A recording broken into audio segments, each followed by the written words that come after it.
ಜೀವನ್ಮುಕ್ತ ಮಹಾತ್ಮರನ್ನು ಸ್ಮರಿಸುತ್ತಾ ನಮೋ ತಸ್ಸ ಭಗವತೋ ಅರ್ಹತೋ ಸಮ್ಮಾ ಸಂಬುದ್ಧಸ್ಸ ಬುದ್ಧಂ ಶರಣಂ ಗಚ್ಛಾಮಿ ಧಮ್ಮಂ ಶರಣಂ ಗಚ್ಛಾಮಿ ಸಂಘಂ ಶರಣಂ ಗಚ್ಛಾಮಿ. ಭಗವಾನ್ ಬುದ್ಧರನ್ನು ಮತ್ತು ಎಲ್ಲ ಜೀವನ್ಮುಕ್ತ ಮಹಾತ್ಮರನ್ನು ಸ್ಮರಣೆ ಮಾಡ್ತಾ ಈ ದಿವಸದ ಒಂದು ವ್ಯಾಸಂಗವನ್ನು ಪ್ರಾರಂಭ ಮಾಡೋಣ. ಇವತ್ತಿನ ವಿಷಯ ನಿಮಗೆಲ್ಲರಿಗೂ ಗೊತ್ತೇ ಇದೆ, ಮಹಾಮಂಗಳ ಸೂತ್ರ ಅಂತ ಹೇಳಿ.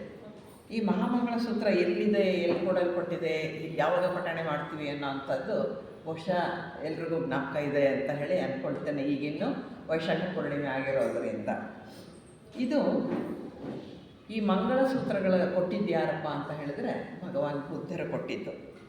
ಅವರು ಕೊಟ್ಟಂತಹ ಆಶೀರ್ವಾದ. ಮಂಗಳ ಅಂತ ಹೇಳಿದ್ರೇ ಶುಭವಾದದ್ದು, ಒಳ್ಳೆಯದು ಅಂತ ಹೇಳಿ ನಾವು ಹೇಳ್ತೀವಿ. ನಿಮಗೆ ಒಳ್ಳೆಯದಾಗಲಿ, ದೇವರು ನಿಮಗೆ ಮಂಗಳವನ್ನು ಉಂಟು ಮಾಡಲಿ ಅಂತೆಲ್ಲ ಹೇಳ್ತೀವಲ್ವಾ. ಹಾಗಾದರೆ ಏನು ಅಂದರೆ ನಿಮಗೆಲ್ಲ ರೀತಿಯಲ್ಲೂ ಶುಭವಾಗಲಿ, ಒಳಿತಾಗಲಿ ಅನ್ನುವ ಆಶೀರ್ವಚನ ಅದು ದೇವರಿಂದ ಪಡೆದು ನಿಮಗೆ ಕೊಡುವಂತಹದ್ದು. ಅದಕ್ಕೆ ಮಂಗಳ ಅಂತ ಹೇಳಿ ನಾವು ಕರಿತೇವೆ. ಮನೆಯಲ್ಲಿ ಶುಭ ಮಾಡಿದ್ವಿ ಅಂದರೆ ಮಂಗಳ ಕಾರ್ಯ ಇಟ್ಕೊಂಡಿದ್ದೀವಿ ಅಂತ ತಾನೇ ನಾವು ಹೇಳ್ತೀವಿ. ಎಲ್ಲದಕ್ಕೂ ಮಂಗಳ ಕಾರ್ಯ ಅಂತಲೇ ಹೇಳುವುದು. ಶುಭ ಕಾರ್ಯಗಳಿಗೆಲ್ಲ ಮಂಗಳ ಕಾರ್ಯ ಅಂತ ಹೇಳ್ತೀವಿ. ಹಾಗಾಗಿ ಮಂಗಳ ಅನ್ನುವಂತಹ ಪದ ನಮ್ಮದು ಹೊಸದಲ್ಲ. ಮಂಗಳ ಅಂದರೆ ಆಶೀರ್ವಾದ, ಶುಭವಾದದ್ದು ಅನ್ನುವಂತಹ ಅರ್ಥವನ್ನು ಕೊಡುವಂತಹದ್ದು. ಇದು ಒಂದು ಸೂತ್ರಗಳಿವೆ, ಅದನ್ನು ಮಹಾಮಂಗಳ ಸೂತ್ರ ಅಂತ ಕರಿತೇವೆ. ಎಲ್ಲೋ ಕೇಳಿಸ್ಕೊಂಡಿದ್ದೇವೆ ಅಂತ ಅನಿಸುತ್ತಲ್ವ? ಎಲ್ಲಿ ಕೇಳಿಸ್ಕೊಂಡಿದ್ದೇವೆ? ಹೌದು, ಇಲ್ಲಿ ವೈಶಾಖ ಪೂರ್ಣಿಮೆಯ ವೇಳೆಯಲ್ಲಿ ಮಂಗಳ ಸೂತ್ರವನ್ನು ಕೇಳಿಸ್ಕೊಳ್ತೇವೆ. ಯಾವಾಗ ಅಂತ ಹೇಳಿದ್ರೆ ವೈಶಾಖ ಪೂರ್ಣಿಮೆಗೆ ಸರಿಯಾಗಿ ಹಿಮಾಲಯದ ಪರ್ವತದ ಉತ್ತರ ತಪ್ಪಲಿನಲ್ಲಿ ಲಾಸಾ ಪಟ್ಟಣದ ಹತ್ತಿರ ಅಲ್ಲಿ ಇರುವಂತಹ ಒಂದು ಮೈದಾನದಲ್ಲಿ ಒಂದು ಕಾರ್ಯ ನಡೆಯುತ್ತೆ. ಏನು ಕಾರ್ಯ?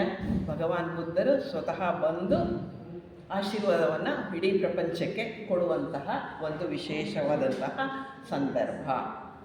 ಅವಾಗೇನಾಗತ್ತೆ, ಆ ಮಹಾಮಹಿಮರಾದಂತಹ ಭಗವಾನ್ ಬುದ್ಧರು ಬಂದು ಅವರ ಆ ಪ್ರತಿಬಿಂಬ ಕಂಡ ತಕ್ಷಣ ಏನು ಮಾಡ್ತಾರೆ, ನಮ್ಮ ಶ್ವೇತರ್ಷಿ ಸಂಘದ ಎಲ್ಲ ಸದಸ್ಯರು ಕೂಡ ಮೈತ್ರೇಯ ಮಹರ್ಷಿಗಳನ್ನು ಸೇರಿ ಪ್ರತಿಯೊಬ್ಬರೂ ಅಲ್ಲಿ ನೆರೆದಿರ್ತಾರೆ.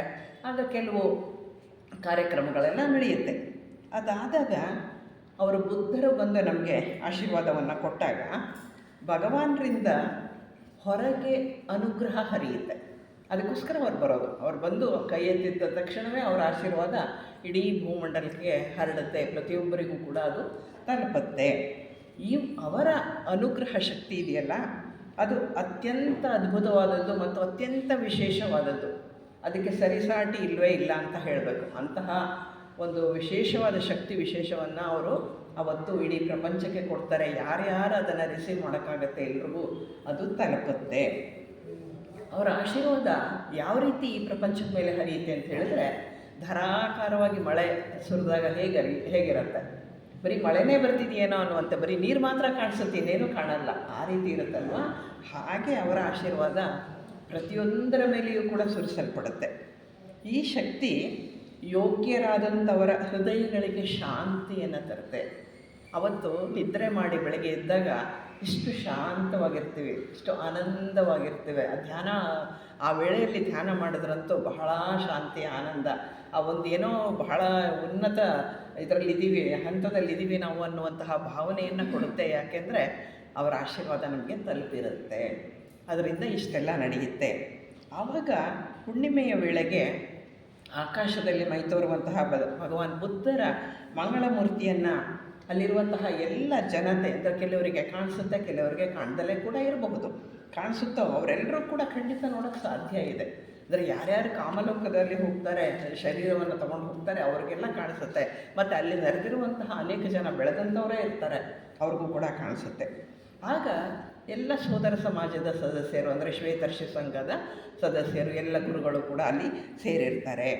ಅವರು ಬುದ್ಧರ ಆಶೀರ್ವಾದದಿಂದ ಇನ್ನೂ ಹೆಚ್ಚು ಪ್ರಯೋಜನ ಸಿಗಲಿ ಜನತೆಗೆ, ಇಡೀ ಪ್ರಪಂಚಕ್ಕೆ ಅಂತ ಹೇಳಿ ಬುದ್ಧರ ಇದು ವೈಭವಯುತವಾದಂತಹ ಇದು ಇನ್ನೂ ಹೊರಡು ಹೋಗುವ ಮುಂಚೆನೇ ಎಲ್ಲ ನಮ್ಮ ಶ್ವೇತರ್ಷಿ ಸಂಘದ ಸದಸ್ಯರು ಕೆಲವು ಸೂತ್ರಗಳನ್ನು ಪಠಣೆ ಮಾಡ್ತಾರೆ. ಅದನ್ನು ಮಹಾಮಂಗಳ ಸೂತ್ರ ಅಂತ ಕರೀತಾರೆ. ಆ ವೇಳೆಯಲ್ಲಿ ಯಾಕೆ ಪಠಣೆ ಮಾಡ್ತಾರೆ ಅಂತ ಹೇಳಿದರೆ, ಬುದ್ಧರ ಆಶೀರ್ವಾದ ಹೇಗಿದ್ದರೂ ನಮಗೆ ತಲುಪುತ್ತೆ, ಅದು ಇನ್ನಷ್ಟು ಶೋಭಾಯಮಾನವಾಗಿ ತಲುಪಲಿ, ಇನ್ನಷ್ಟು ಮಂಗಳಕರವಾಗಿರಲಿ, ಇನ್ನಷ್ಟು ಜನರಿಗೆ ಹೆಚ್ಚು ಉಪಯೋಗಕರವಾಗಲಿ ಅನ್ನುವ ದೃಷ್ಟಿಯಿಂದ ಈ ಮಂಗಳ ಸೂತ್ರಗಳನ್ನು ನಮ್ಮ ಶ್ವೇತರ್ಷಿ ಸಮಾಜದ ಸದಸ್ಯರುಗಳು ಹಾಡ್ತಾರೆ ಅಲ್ಲಿ. ಅದರಿಂದ ಈ ಮಂಗಳಸೂತ್ರದ ಬಗ್ಗೆ ತಿಳ್ಕೊಳ್ಳೋಣ. ಏನೂ ಇಲ್ದಲೇ, ಅಂದರೆ ಅದರಲ್ಲಿ ವಿಷಯ ಇಲ್ದಲೇ ಅವ್ರು ಹಾಡಲ್ಲ ಅಲ್ವಾ. ಗುರುಗಳ ಬಾಯಿಂದ ಒಂದು ವಿಷಯ ಹೊರಗಡೆ ಬರಬೇಕು ಅಂತ ಹೇಳಿದರೆ ಅಲ್ಲಿ ಬಹಳ ಮಹತ್ತರವಾದದ್ದೇನೋ ಇರುತ್ತೆ. ಅದು ಹಾಗಿದ್ದರೆ ಮಾತ್ರ ಗುರುಗಳು ಮಾತಾಡ್ತಾರೆ, ಹಾಡ್ತಾರೆ, ಇದ್ದಿದ್ರೆ ಇಲ್ಲ. ಹಾಗಿದ್ದರೆ ಅಂತಹದ್ದೇನಿದೆ ಇದರಲ್ಲಿ ವಿಶೇಷ ಅನ್ನೋದನ್ನು ನೋಡೋಣ ಅಂತ ಹೇಳಿ ಇವತ್ತು ತಿಳ್ಕೊಳ್ಳೋಣ.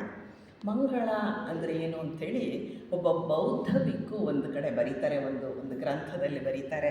ಅವ್ರು ಹೇಳ್ತಾರೆ, ಮಂಗಳ ಅಂತ ಹೇಳಿದರೆ practical ways to live with wisdom, peace and strength is ಮಂಗಳ ಅಂತಾರೆ. ಮಂಗಳ ಅಂತ ಹೇಳಿದ್ರೆ ನಾವು ಜ್ಞಾನದಿಂದ, ಪರಮಶಾಂತಿಯಿಂದ ಮತ್ತು ಅತ್ಯಂತ ಕುಶಲ ಸಾಮರ್ಥ್ಯದೊಂದಿಗೆ ದಿನನಿತ್ಯ ಜೀವಿಸುವಂತಹ ವಿಧಾನವೇ ಮಂಗಳ ಅಂತಾರೆ. ಇದಕ್ಕಿಂತ ಇನ್ಯಾವ ಡೆಫಿನಿಷನ್ ಕೊಡಲಿಕ್ಕೆ ಸಾಧ್ಯ ಮಂಗಳ ಅನ್ನೋದಕ್ಕೆ? ಅಷ್ಟು ಚೆನ್ನಾಗಿ ಹೇಳ್ತಾರೆ ಅವರು. ಅಂದರೆ practical way to live with wisdom, peace and strength is ಮಂಗಳ ಅಂತ ಹೇಳ್ತಾರೆ. ಹಾಗಾಗಿ ಈ ಮಂಗಳ ಸೂತ್ರಗಳು ಅದನ್ನು ನಮ್ಮ ಶ್ವೇತರ್ಷಿ ಸಮಾಜದ ಸದಸ್ಯರು ಹೇಳ್ತಾರೆ, ಸರಿ. ಆದರೆ ಈ ಮಂಗಳಸೂತ್ರ ಬಂದಿದ್ಯಾರು, ಕೊಟ್ಟಿದ್ಯಾರು, ಹೇಳಿದ್ಯಾರು, ಮೊಟ್ಟ ಮೊದಲನೇದಾಗಿ ಹೇಳಿದ್ಯಾರು ಅಂತ ಹೇಳಿದ್ರೆ, ಈ ಮಂಗಳಸೂತ್ರಗಳನ್ನು ಕೊಟ್ಟಿದ್ದು ಭಗವಾನ್ ಬುದ್ಧರೇ ಕೊಟ್ಟಿದ್ದು. ಯಾವಾಗ ಅಂತ ಹೇಳಿ ನೋಡೋಣ. ಒಂದು ಸರಿ ಭಗವಾನ್ ಬುದ್ಧರು ಶ್ರಾವಸ್ತಿಯ ಹತ್ತಿರ ಇರುವಂತಹ ಚೇತವನದಲ್ಲಿ ಅನಾಥಪೆಂಡಿಕ ಅನ್ನುವ ಒಂದು ಬೌದ್ಧ ವಿಹಾರದಲ್ಲಿ ನೆಲೆಸಿರ್ತಾರೆ. ಅಲ್ಲಿಯ ಜನತೆಗೆ ಇದನ್ನು ಮಾಡ್ತಾ ಇರ್ತಾರೆ. ಚಾತುರ್ಮಾಸ್ಯ ಆ ಥರ ಇರುವಾಗ ಅವ್ರು ಇರ್ತಾರೆ ಅಲ್ಲಿ. ಅಂಥ ವೇಳೆಯಲ್ಲಿ ಏನಾಗುತ್ತೆ, ಇನ್ನೇನು ಕತ್ಲು ಆವರಿಸ್ತಾ ಇರುತ್ತೆ. ಕತ್ಲು ಪ್ರಪಂಚವನ್ನು ಆವರಿಸ್ಕೊಳ್ಳುವಂತಹ ವೇಳೆಯಲ್ಲಿ ಅತ್ಯಂತ ದಿವ್ಯ ಪ್ರತಿಭೆಯ ಒಂದು ಪ್ರಕಾಶ ಬೀರುವಂತಹ ಒಂದು ವಸ್ತು ಬಂದಂಗಾಗುತ್ತೆ. ಏನಿದು ಇಷ್ಟೊಂದು ಪ್ರಕಾಶ ಬೀರುವಂತಹ ವಿಷಯ ಇದಾಗ್ತಾ ಇದೆಯಲ್ಲ ಅಂದರೆ, ಆ ಬೆಳಕಿನಲ್ಲಿ ನೋಡಿದಾಗ ಆ ಬೆಳಕು ಸಂಪೂರ್ಣ ಚೇತವನವನ್ನೇ ಆವರಿಸ್ಕೊಳ್ಳುತ್ತಂತೆ. ಯಾರು ಬಂದರು ಅಲ್ಲಿ ಅಂತ ಹೇಳಿದ್ರೆ, ಒಬ್ಬ ದೇವತೆ ಬರ್ತಾರೆ ಅಲ್ಲಿ. ಅಷ್ಟೊಂದು ಪ್ರಕಾಶಮಾನವಾಗಿ ಬೆಳಗುತ್ತಾ ಒಂದು ದೇವತೆ ಬರ್ತಾರೆ ಭಗವಾನ್ ಬುದ್ಧರ ಹತ್ರ. ಅವ್ರು ಬಂದು ಭಗವಾನ್ ಬುದ್ಧರ ಹತ್ರ ನಿಂತ್ಕೊಂಡು ಭಗವಾನ್ ಬುದ್ಧರಿಗೆ ಕೈ ಮುಗಿದು ಕೇಳ್ಕೊಳ್ತಾರೆ, ಭಗವಾನ್ರೇ ನನ್ನ ವಂದನೆಗಳನ್ನು ಸ್ವೀಕರಿಸಿ ಅಂತ ಹೇಳಿ. ಹಲವಾರು ದೇವತೆಗಳು ಮತ್ತು ಮಾನವರು ಸಂತೋಷವನ್ನು ಪಡೆದು ಬಿಡ್ತಾರೆ, ಸಮಾಧಾನ ಶಾಂತಿ ಪಡಿತಾರೆ, ಎಲ್ಲ ಆಗುತ್ತೆ. ಅದಾದ ಮೇಲೆ ಕೂಡ ಇನ್ನೂ ಬೇಕು ಅನ್ನುವಂತಹ ದುಃಖ ಅವರಿಗಿರುತ್ತೆ. ಅದಕ್ಕೆ ಏನಾದರೂ ಒಂದು ಒಳ್ಳೆಯ ಮಾತನ್ನು ಆಡಿ, ನೀವು ಒಂದು ಸೂತ್ರವನ್ನು ಕೊಡಿ ಅಥವಾ ಒಂದು ಆಶೀರ್ವಾದವನ್ನು ಕೊಡಿ. ಈಗಾಗಲೇ ಶಾಂತಿ ಸಮಾಧಾನ ಸಿಕ್ಕಿದೆ, ದೇವತೆಗಳಿಗೂ ಸಿಕ್ಕಿದೆ, ಕೆಲ ಮನುಷ್ಯರಿಗೂ ಸಿಕ್ಕಿದೆ, ಆದರೆ ಸಾಲಲ್ಲ ಅಂತ ಅನಿಸುತ್ತೆ ಅವರಿಗೆ. ಯಾಕೆ? ಅದು ಕಾರಣ ಏನು? ಕಾರಣ ಅಂದರೆ ಇನ್ನೂ ಬೇಕು ಅನ್ನುವಂಥದ್ದೇ ಕಾರಣ. ಅದಕ್ಕೋಸ್ಕರವಾಗಿ ದುಃಖದಿಂದ ಇರುವ ಕಾರಣ ಇನ್ನೂ ಬೇಕು ಅನ್ನುವಂತಹ ಬಯಕೆ, ಅದು ಇನ್ನೂ ಹೆಚ್ಚು ಒಳ್ಳೆಯದಾಗಲಿ ತಮಗೆ ಅನ್ನುವಂತಹ ಒಂದು ಸಣ್ಣ ಆಸೆ. ಅದರಿಂದ ಈ ಹಾರೈಕೆ, ಅದಕ್ಕೋಸ್ಕರ ಈ ದುಃಖ ಅವರಲ್ಲಿ ಇರುತ್ತೆ. ಆದರೆ ನನಗೆ ಶುಭಾಕಾಂಕ್ಷೆ ಅಥವಾ ಅನುಗ್ರಹ ಸೂಸುವಂತಹ ಆಶೀರ್ವಾದಗಳನ್ನು ಒಂದು ಯಾವುದು ಅಂತ ಹೇಳಿ ನನಗೆ ತಿಳಿಸ್ಕೊಡಿ. ಯಾಕೆಂದರೆ ಅದರ ಮುಖಾಂತರ ಎಲ್ಲರಿಗೂ ಕೂಡ ಒಳ್ಳೆಯದಾಗತ್ತೆ. ನಿಮ್ಮ ಬಾಯಿಂದ ಯಾವುದಾದ್ರೂ ವಿಷಯ ಹೊರಗಡೆ ಬಂದರೆ ಅದರಿಂದ ಎಲ್ರಿಗೂ ಒಳ್ಳೆಯದಾಗತ್ತೆ. ಅದರಿಂದ ಅಂತಹ ವಿಷಯವನ್ನು, ಅಂದರೆ ದೇವತೆಗಳು, ಈ ಹಂತಕ್ಕೆ ತಲುಪಿದಂತಹ ಮಾನವರು, ಇನ್ನು ಬೆಳಿಬೇಕು ಅನ್ನುವಂತಹ ಮಾನವರು, ಎಲ್ರಿಗೂ ಕೂಡ ಅನುಕೂಲ ಆಗುವಂತಹ ಕೆಲವು ಶುಭವಾದಂತಹ ವಿಷಯಗಳನ್ನು ನನಗೆ ತಿಳಿಸ್ಕೊಡಿ ಅಂತ ಆ ದೇವತೆ ಇವ್ರನ್ನ ಕೇಳುತ್ತೆ. ಆವಾಗ ಭಗವಾನ್ ಬುದ್ಧರು 10 ಸೂತ್ರಗಳನ್ನು ದೇವತೆ ಮುಂದೆ ಹೇಳ್ತಾರೆ. 10 ಸೂತ್ರಗಳನ್ನು ನಾವೀಗ ತಿಳ್ಕೊಳ್ತಾ ಇದ್ದೇವೆ. ಈ ಸೂತ್ರಗಳಲ್ಲಿ 10 ವಿಷಯಗಳನ್ನು ಅವ್ರು ಹೇಳ್ತಾರೆ. ಹೌದು, ಏನು ಹೇಳ್ತಾರೆ? ನಾವು ಓದ್ತೀವಿ, ಅದನ್ನು ಹೇಳ್ತೀವಿ. ಈಗ ಆ ವಿಷಯಗಳನ್ನು ತಿಳ್ಕೊಳ್ತಾ ಹೋಗೋಣ. ಅಂದರೆ ಆ ಸೂತ್ರಗಳಲ್ಲಿ ಏನು ಹೇಳ್ತಾರೆ ಅಂತ ಹೇಳಿದ್ರೆ, ನಮ್ಮ ದಿನನಿತ್ಯದ ಬದುಕು ಹೇಗಿರಬೇಕು, ನಮ್ಮ ಮೌನ, ಅಂದರೆ ನಾವು ಧ್ಯಾನದ ಸ್ಥಿತಿಯಲ್ಲಿ ಕೂತ್ಕೊಳ್ತೀವಲ್ಲ, ನಮ್ಮ ಮೌನ ಹೇಗಿರಬೇಕು, ನಮ್ಮ ಧ್ಯಾನ ಹೇಗಿರಬೇಕು, ಮತ್ತು ನಮ್ಮ ದೈನಂದಿನ ಜೀವಿತದಲ್ಲಿ ನಾವು ಹೇಗೆ ಕೆಲಸ ಮಾಡಬೇಕು, ಅಂದರೆ ಯಾರಿಗೆ ಗೌರವ ಕೊಡಬೇಕು, ಹೀಗೆ ನಾವು ನಡ್ಕೊಳ್ಬೇಕು ಅನ್ನುವಂತಹ ವಿಷಯಗಳನ್ನು ಈ 10 ಸೂತ್ರಗಳಲ್ಲಿ ಭಗವಾನ್ ಬುದ್ಧರು ಹೇಳ್ತಾ ಹೋಗ್ತಾರೆ. ಭಗವಾನ್ ಬುದ್ಧರು ತಮ್ಮ ಹೃದಯದಿಂದ ನೀಡಿದಂತಹ ಆಶೀರ್ವಾದ ಇದು. ತಮ್ಮ ಹೃದಯದ ಆಶೀರ್ವಾದವನ್ನು ಇದರಲ್ಲಿ ಅವರು ಹರಿಸೋದ್ರಿಂದ ಭಗವಾನ್ ಬುದ್ಧರು ಅವರ ಹೃದಯದ ಆಶೀರ್ವಾದ ಅಂತ ಹೇಳಿ ಇದನ್ನು ತಿಳ್ಕೊಳ್ತೇವೆ. ಈ ಸೂತ್ರಗಳನ್ನು ಅನುಸರಿಸಿದರೆ ಒಬ್ಬ ಸಾಧಾರಣ ಮಾನವ ಸಾಧಕನಾಗಿ ಅನಂತರ ನಿರ್ವಾಣವನ್ನು ಪಡೆಯಬಹುದು. ಅಂದರೆ ಒಬ್ಬ ಸಾಧಾರಣ ಮನುಷ್ಯ ನನ್ನ ವಿಷಯ ತಿಳ್ಕೊಂಡಂತೆ ನಾನು ನಡ್ಕೊಳ್ತೀನಿ ಅಂತ ಯಾರಾದರೂ ಅಂದುಕೊಂಡು ಭಗವಾನ್ ಬುದ್ಧರ ಈ ಸೂತ್ರಗಳನ್ನು 10 ಸೂತ್ರಗಳನ್ನು ಓದಿದ್ದೇ ಆದರೆ ಏನಾಗುತ್ತೆ ಅಂತ ಹೇಳಿದರೆ, ಸಾಧಾರಣ ವ್ಯಕ್ತಿ ಸಾಧಕನಾಗ್ತಾನೆ. ಸಾಧಕನಾದವನು ಕೊನೆಯ 10ನೆಯ ಸೂತ್ರದ ಹೊತ್ತಿಗೆ ನಿರ್ವಾಣವನ್ನು ಪಡಿತಾನೆ. ಅಷ್ಟು ವಿಷಯಗಳನ್ನು ಬರೀ ಈ 10 ಸೂತ್ರಗಳಲ್ಲಿ ಭಗವಾನ್ ಬುದ್ಧರು ಜೋಡಿಸಿಕೊಡ್ತಾರೆ. ಅಂದರೆ ಒಬ್ಬ ಸಾಧಕ ಪ್ರಯಾಣ ಮಾಡೋದಕ್ಕೆ ಸಾಧ್ಯವಾಗುವಂತಹ ಒಂದು ಸಾಧನಾ ಪಥ ಇಲ್ಲಿ ಕೊಡ್ತಾರೆ. ಅಂದರೆ ಇದು ಬರೀ ಶುಭ ಆಶೀರ್ವಾದ ಮಾತ್ರ ಅಲ್ಲ, ನಿಮ್ಗೆ ಒಳ್ಳೆಯದಾಗಲಿ, ನಿಮ್ಗೆ ಆರೋಗ್ಯ ಚೆನ್ನಾಗಿರಲಿ ಅಂತ ಹೇಳುವಂತಹ ಬರೀ ಅಷ್ಟೇ ಮಾತ್ರ ಅಲ್ಲ. ಇದು ನಾವುಗಳು ಅನುಸರಿಸಲೇಬೇಕಾದಂತಹ ಪಥ ಅಂದರೆ ಏನು ಗೊತ್ತಲ್ಲ, ಮಾರ್ಗ ಅಥವಾ ದಾರಿ, ಸಾಧನೆಯ ಒಂದು ಮಾರ್ಗ. ಈ ಮಾರ್ಗವನ್ನು ಅನುಸರಿಸುವಂತಹದ್ದು ಬಹಳ ಶ್ರೇಯಸ್ಕರವಾದದ್ದು ಅಂತ ಹೇಳ್ತಾರೆ. ಒಬ್ಬ ಸಾಧಕ ತಾನು ನಿರ್ವಾಣ ಪಡಿಬೇಕು ಅಥವಾ ದುಃಖದಿಂದ ಬಿಡುಗಡೆ ಪಡಿಬೇಕು ಅಂತ ಹೇಳಿದ್ರೆ ಏನೇನು ಸಾಧನೆ ಬೇಕೋ ಆ ಎಲ್ಲ ಸಾಧನೆಯನ್ನು ಈ 10 ಸೂತ್ರಗಳಲ್ಲಿ ಭಗವಾನ್ ಬುದ್ಧರು ತಿಳಿಸ್ಕೊಡ್ತಾರೆ. ಅದನ್ನು ಮಹಾಮಂಗಳ ಸೂತ್ರ ಅಂತ ಹೇಳಿ ಭಗವಾನ್ ಬುದ್ಧರೇ ಹೇಳ್ತಾರೆ, ಮಹಾಮಂಗಳ ಸೂತ್ರ ಅಂತ ಹೇಳಿ. ಈಗ ಈ ಮಹಾಮಂಗಳ ಸೂತ್ರದ ಒಂದೊಂದೇ ಸೂತ್ರವನ್ನು ತಿಳ್ಕೊಳ್ಳೋದಕ್ಕೆ ಪ್ರಯತ್ನ ಮಾಡೋಣ. ಇವತ್ತು ಎಷ್ಟು ಸಾಧ್ಯ ಅಷ್ಟು ಸೂತ್ರವನ್ನು ನೋಡೋಣ. ಇನ್ನು ಮತ್ತೆ ವೇಳೆ ಆದಾಗ ಉಳಿದ ಸೂತ್ರಗಳನ್ನು ಸಹ ನೋಡೋಣ. ಯಾಕೆಂದರೆ ವಿಷಯ ತುಂಬ ಗಹನವಾಗಿರೋದ್ರಿಂದ, ಹೆಚ್ಚು ಗಾಢವಾಗಿರೋದ್ರಿಂದ, ಹೆಚ್ಚು ವಿಷಯವನ್ನು ಡೀಟೇಲಾಗಿ ತಿಳ್ಕೋಬೇಕಾಗಿರೋದ್ರಿಂದ 10 ಸೂತ್ರವನ್ನು ಒಮ್ಮೆಲೆ ತಿಳ್ಕೊಳ್ಳೋದು ಬೇಡ, ಸ್ವಲ್ಪ ನಿಧಾನವಾಗಿ ತಿಳ್ಕೊಳ್ಳೋಣ ಅಂತ. ಮೊದಲನೇ ಸೂತ್ರದಲ್ಲಿ ಅವರು ಹೇಳ್ತಾರೆ, ತಿಳಿಗೇಡಿಗಳನ್ನು ಬಿಟ್ಟು ಜ್ಞಾನಿಗಳನ್ನೇ ಸೇವಿಸುವುದು, ಯೋಗ್ಯರನ್ನು ಗೌರವಿಸುವುದು ಉತ್ತಮವಾದ ಮಂಗಳ. ಮೊದಲೇ ಸೂತ್ರ ಅಷ್ಟೇ ಹೇಳೋದು. ಏನು ಹೇಳುತ್ತೆ? ತಿಳಿಗೇಡಿಗಳನ್ನು ನೀವು ಅವ್ರ ಹತ್ತಿರ ಇರೋದು ಬೇಡ, ನಿಮಗೆ ತಿಳಿಗೇಡಿಗಳನ್ನು ಬಿಟ್ಟುಬಿಡಿ, ಜ್ಞಾನಿಗಳನ್ನೇ ಗೌರವಿಸಿ, ಅವರನ್ನು ಸೇವಿಸಿ, ಮತ್ತು ಯೋಗ್ಯರನ್ನು ಗೌರವಿಸುವಂತಹದ್ದು ಉತ್ತಮವಾದಂತಹ ಮಂಗಳ, ಅಂದರೆ ಉತ್ತಮವಾದ ಆಶೀರ್ವಾದ ಅಂತ ಹೇಳ್ತಾರೆ. ಅಂದರೆ ಏನರ್ಥ? ತಿಳಿಗೇಡಿಗಳನ್ನು ಬಿಡಿ ಅಂತಂದರೆ ಏನರ್ಥ? ತಿಳಿಗೇಡಿಗಳು ಅಂದರೆ ಯಾರು? ತಿಳಿಗೇಡಿಗಳು ಅಂದರೆ ನಾವು ಸಾಮಾನ್ಯವಾಗಿ ಕರೆಯುವಂತಹ ಮೂರ್ಖ ಜನತೆ. ಮೂರ್ಖರೊಂದಿಗೆ ಒಡನಾಟ ಬೇಡ ಅಂತ ಹೇಳ್ತಾರೆ. ಇಲ್ಲಿ ಯೋಗ್ಯರೊಂದಿಗೆ ಇರಿ ಅಂತ ಹೇಳ್ತಾರೆ. ಅಂದರೆ ಮೂರ್ಖರನ್ನು ಬಿಟ್ಬಿಡಿ, ಯೋಗ್ಯರಾದಂತಹ ಜನಗಳೊಂದಿಗೆ ನೀವು ಜೊತೆಯಲ್ಲಿ ಇರಿ ಅನ್ನೋದು. ಮತ್ತು ಯೋಗ್ಯರನ್ನು ಗೌರವದಿಂದ ಕಾಣಿ, ಅವರನ್ನು ಅವಮಾನ ಮಾಡೋ ಅಂಥ ಕೆಲಸ ಮಾಡಬೇಡಿ ಅಂತ ಇದು ಮೊದಲನೇ ಮಂಗಳ, ಬ್ಲೆಸ್ಸಿಂಗ್ಸ್ ಅಥವಾ ಶುಭಾಕಾಂಕ್ಷೆ ಅಂತಾರೆ. ಮೂರ್ಖರು ಅಂದರೆ ಯಾರು ಅಂತ ಸ್ವಲ್ಪ ಡೀಟೇಲಾಗಿ ನೋಡೋಣ. ಮೂರ್ಖರು ಅಂದರೆ ನಾವು ಯಾರನ್ನು ಮೂರ್ಖರು ಅಂತ ತಿಳ್ಕೊಳ್ತೇವೆ? ಅವರು ಹೇಗಿರ್ತಾರೆ, ಏನು ಮಾಡ್ತಿರ್ತಾರೆ? ಸಾಮಾನ್ಯ ಮೂರ್ಖರು ಅಂದರೆ ಯಾರು? ಅಹಂಕಾರ ಜಾಸ್ತಿ, ಇದಕ್ಕಿದಂಗೆ ಕೋಪ ಮಾಡ್ಕೊಳ್ತಾರೆ, ಆಮೇಲೆ ಮಾಡಬೇಡ ಅಂತಿದ್ದನ್ನೇ ಮಾಡ್ತಾರೆ, ಯಾವ್ದು ಮಾಡಬೇಕು ಅದನ್ನು ಮಾಡಲ್ಲ, ಯಾವ್ದು ಮಾಡಬಾರ್ದು ಅದನ್ನು ಮಾಡ್ತಾರೆ. ಇವರನ್ನು ತಾನೇ ಮೂರ್ಖರು ಅಂತ ಕರೆಯೋದು. ಏನು ಹೇಳಿದ್ರು ಹೇಳಿದ ಮಾತು ಕೇಳಲ್ಲ, ಒಳ್ಳೇದಿದು ಅಂತ ಹೇಳಿದ್ರೆ ಅದನ್ನು ಖಂಡಿತ ಮಾಡಲ್ಲ. ಇಂಥ ಎಲ್ಲ ಕೆಲವು ಗುಣಗಳಿರುತ್ತೆ. ಜೊತೆಗೆ ಅಹಂಕಾರ, ಏನಿರಲಿ ಏನು ಬಿಡಲಿ, ತನಗೇನಿದೆಯೋ ಇಲ್ಲವೋ ಅಹಂಕಾರ ಅಂದರೆ ಅಹಂಕಾರ, ಇದು ಮೂರ್ಖರ ಲಕ್ಷಣ. ದುರಾಸೆ ಜಾಸ್ತಿ ಅಲ್ವಾ? ಅತ್ಯಂತ ದುರಾಸೆ, ಎಲ್ಲ ನನಗೇ ಬೇಕು ಅನ್ನುವಂತಹ ದುರಾಸೆ. ಸಣ್ಣ ಪುಟ್ಟ ವಿಷಯಕ್ಕೂ ಕೋಪ ಮಾಡ್ಕೊಳ್ತಾರೆ, ಹೌದಾ? ಅಂಥವ್ರಂತಾನೆ ಮೂರ್ಖರು ಅಂತ ಹೇಳೋದು. ಯಾಕೆಂದರೆ ಕೋಪ ಮಾಡ್ಕೋಬೇಕಾದಂಥ ವಿಷಯಗಳು ಇರೋದೇ ಇಲ್ಲ, ಅಲ್ಲಿ ಸುಮ್ಮನೆ ಕೋಪ ಬರುತ್ತೆ ಅಂಥವರು. ಮತ್ತು ಸತ್ಯಕ್ಕೆ, ನ್ಯಾಯಕ್ಕೆ, ನೈತಿಕತೆಗೆ ಬೆಲೆ ಕೊಡಲ್ಲ, ಯಾವತ್ತೂ ಕೊಡಲ್ಲ.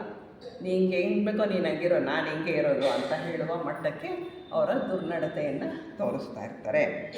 ಇವರು ಧರ್ಮದ ದಾರಿಯಲ್ಲೇ ನಡೆಯೋದಿಲ್ಲ, ಧರ್ಮಕ್ಕೆ ವಿರುದ್ಧವಾದದ್ರ ದಾರಿಯಲ್ಲೇ ನಡೀತಾರೆ. ಜೀವನವನ್ನು ಅವರು ಗಂಭೀರವಾಗಿ ಯಾವತ್ತೂ ಪರಿಗಣಿಸಲ್ಲ. ಜೀವನ ಅಂದರೆ ಏನು? ಅವ್ರ ಲೆಕ್ಕದಲ್ಲಿ ಇರ್ತೀವಿ, ಸಾಯ್ತೀವಿ ಒಂದು ದಿವಸ, ಅದಕ್ಕೆ ಏನು ಮಜಾ ಬೇಕೋ ಅಷ್ಟು ಮಾಡಿಬಿಡೋದು ಅನ್ನುವ ಒಂದು ಮನಸ್ಥಿತಿ ಅವರಲ್ಲಿ ಇರ್ತದೆ. ಜೀವನ ಅನ್ನೋದು ಬರೀ ಆಟ, ಅದು ಇರೋದು ಬರೀ ನಮಗೆ ಸುಖ ಅನುಭವಿಸೋಕ್ಕೆ ಮಾತ್ರ. ಅದಕ್ಕೋಸ್ಕರವಾಗಿ ಸಾಲ ಮಾಡಿ ಆದರೂ ಸರಿ ಆರಾಮಾಗಿ ಇದ್ಬಿಡು, ಒಂದು ದಿವಸ ಹೋಗಿ ಆತ್ಮಹತ್ಯೆ ಮಾಡ್ಕೊಳ್ಳೋದು ಇದ್ದೇ ಇದೆ. ಜಾಸ್ತಿ ಸಾಲಗಾರರ ಕಾಟ ಆಗಿಬಿಟ್ರೆ ಏನು ಮಾಡೋದು, ಮನೆ ಮಂದಿಗೆಲ್ಲ ಎಲ್ಲರನ್ನು ಸಾಯಿಸ್ಬಿಟ್ಟು ನಾನು ಸತ್ತೋಗ್ಬಿಡೋದು ಬಹಳ ಸುಲಭವಾದಂತಹ ದಾರಿ. ಇದು ಮೂರ್ಖರ ವಿಧಾನ, ಜೀವನ ವಿಧಾನ, ನಡ್ಕೊಳ್ಳೋ ರೀತಿ. ಅಂದರೆ ಮಾಡಬೇಕಾದದ್ದನ್ನು ಮಾಡಲ್ಲ, ಮಾಡಬಾರದನ್ನೇ ಮಾಡ್ತಾ ಹೋಗ್ತಾರೆ. ಇವರನ್ನು ಮೂರ್ಖರು ಅಂತ ಕರಿತೀವಿ. ಇಂಥವ್ರ ಜೊತೆ ಸೇರಬೇಡಿ ಅಂತ ಭಗವಾನ್ ಬುದ್ಧರು ಹೇಳ್ತಾರೆ. ಯಾಕೆ ಸೇರಬಾರ್ದು? ಆಮೇಲೆ ಯಾಕೆ ಸೇರಬಾರ್ದು ಅಂದರೆ ನಾವು ಒಡ್ದಾರಿ ಹಿಡಿಯೋ ಸಾಧ್ಯತೆ ಇರುತ್ತೆ. ಮತ್ತು ನಾವು ಸರಿ ದಾರಿಗೆ ಹೋಗ್ತೀವಿ ಇದ್ರೆ ಅವ್ರು ನಮ್ಗೆ ಹೋಗೋಕ್ಕೆ ಬಿಡಲ್ಲ. ಅದರಿಂದ ನಾವು ದೂರ ಇರಬೇಕು ಅವರಿಂದ ಅಂತ ಹೇಳ್ತಾರೆ. ಇಲ್ಲಿ ಒಂದು ವಿಷಯ ನಾವು ಇಲ್ಲಿ ಕನ್ಫರ್ಮ್ ಮಾಡ್ಕೋತಾ ಇದ್ದೀವಿ. ಏನು ಅಂದರೆ ನಾವು ಯಾರನ್ನೂ ಇವರು ಮೂರ್ಖರು ಅಂತ ಜಡ್ಜ್ ಮಾಡ್ತಾ ಇಲ್ಲ. ನೋ ಜಡ್ಜ್ಮೆಂಟ್, ನಾವು ಜಡ್ಜ್ಮೆಂಟ್ ಕೊಡ್ತಾ ಇಲ್ಲ. ಇಲ್ಲಿ ಏನು ಅಂತಂದರೆ ನಮ್ಮನ್ನು ನಾವು ಪ್ರೊಟೆಕ್ಟ್ ಮಾಡ್ಕೋತಾ ಇದ್ದೀವಿ.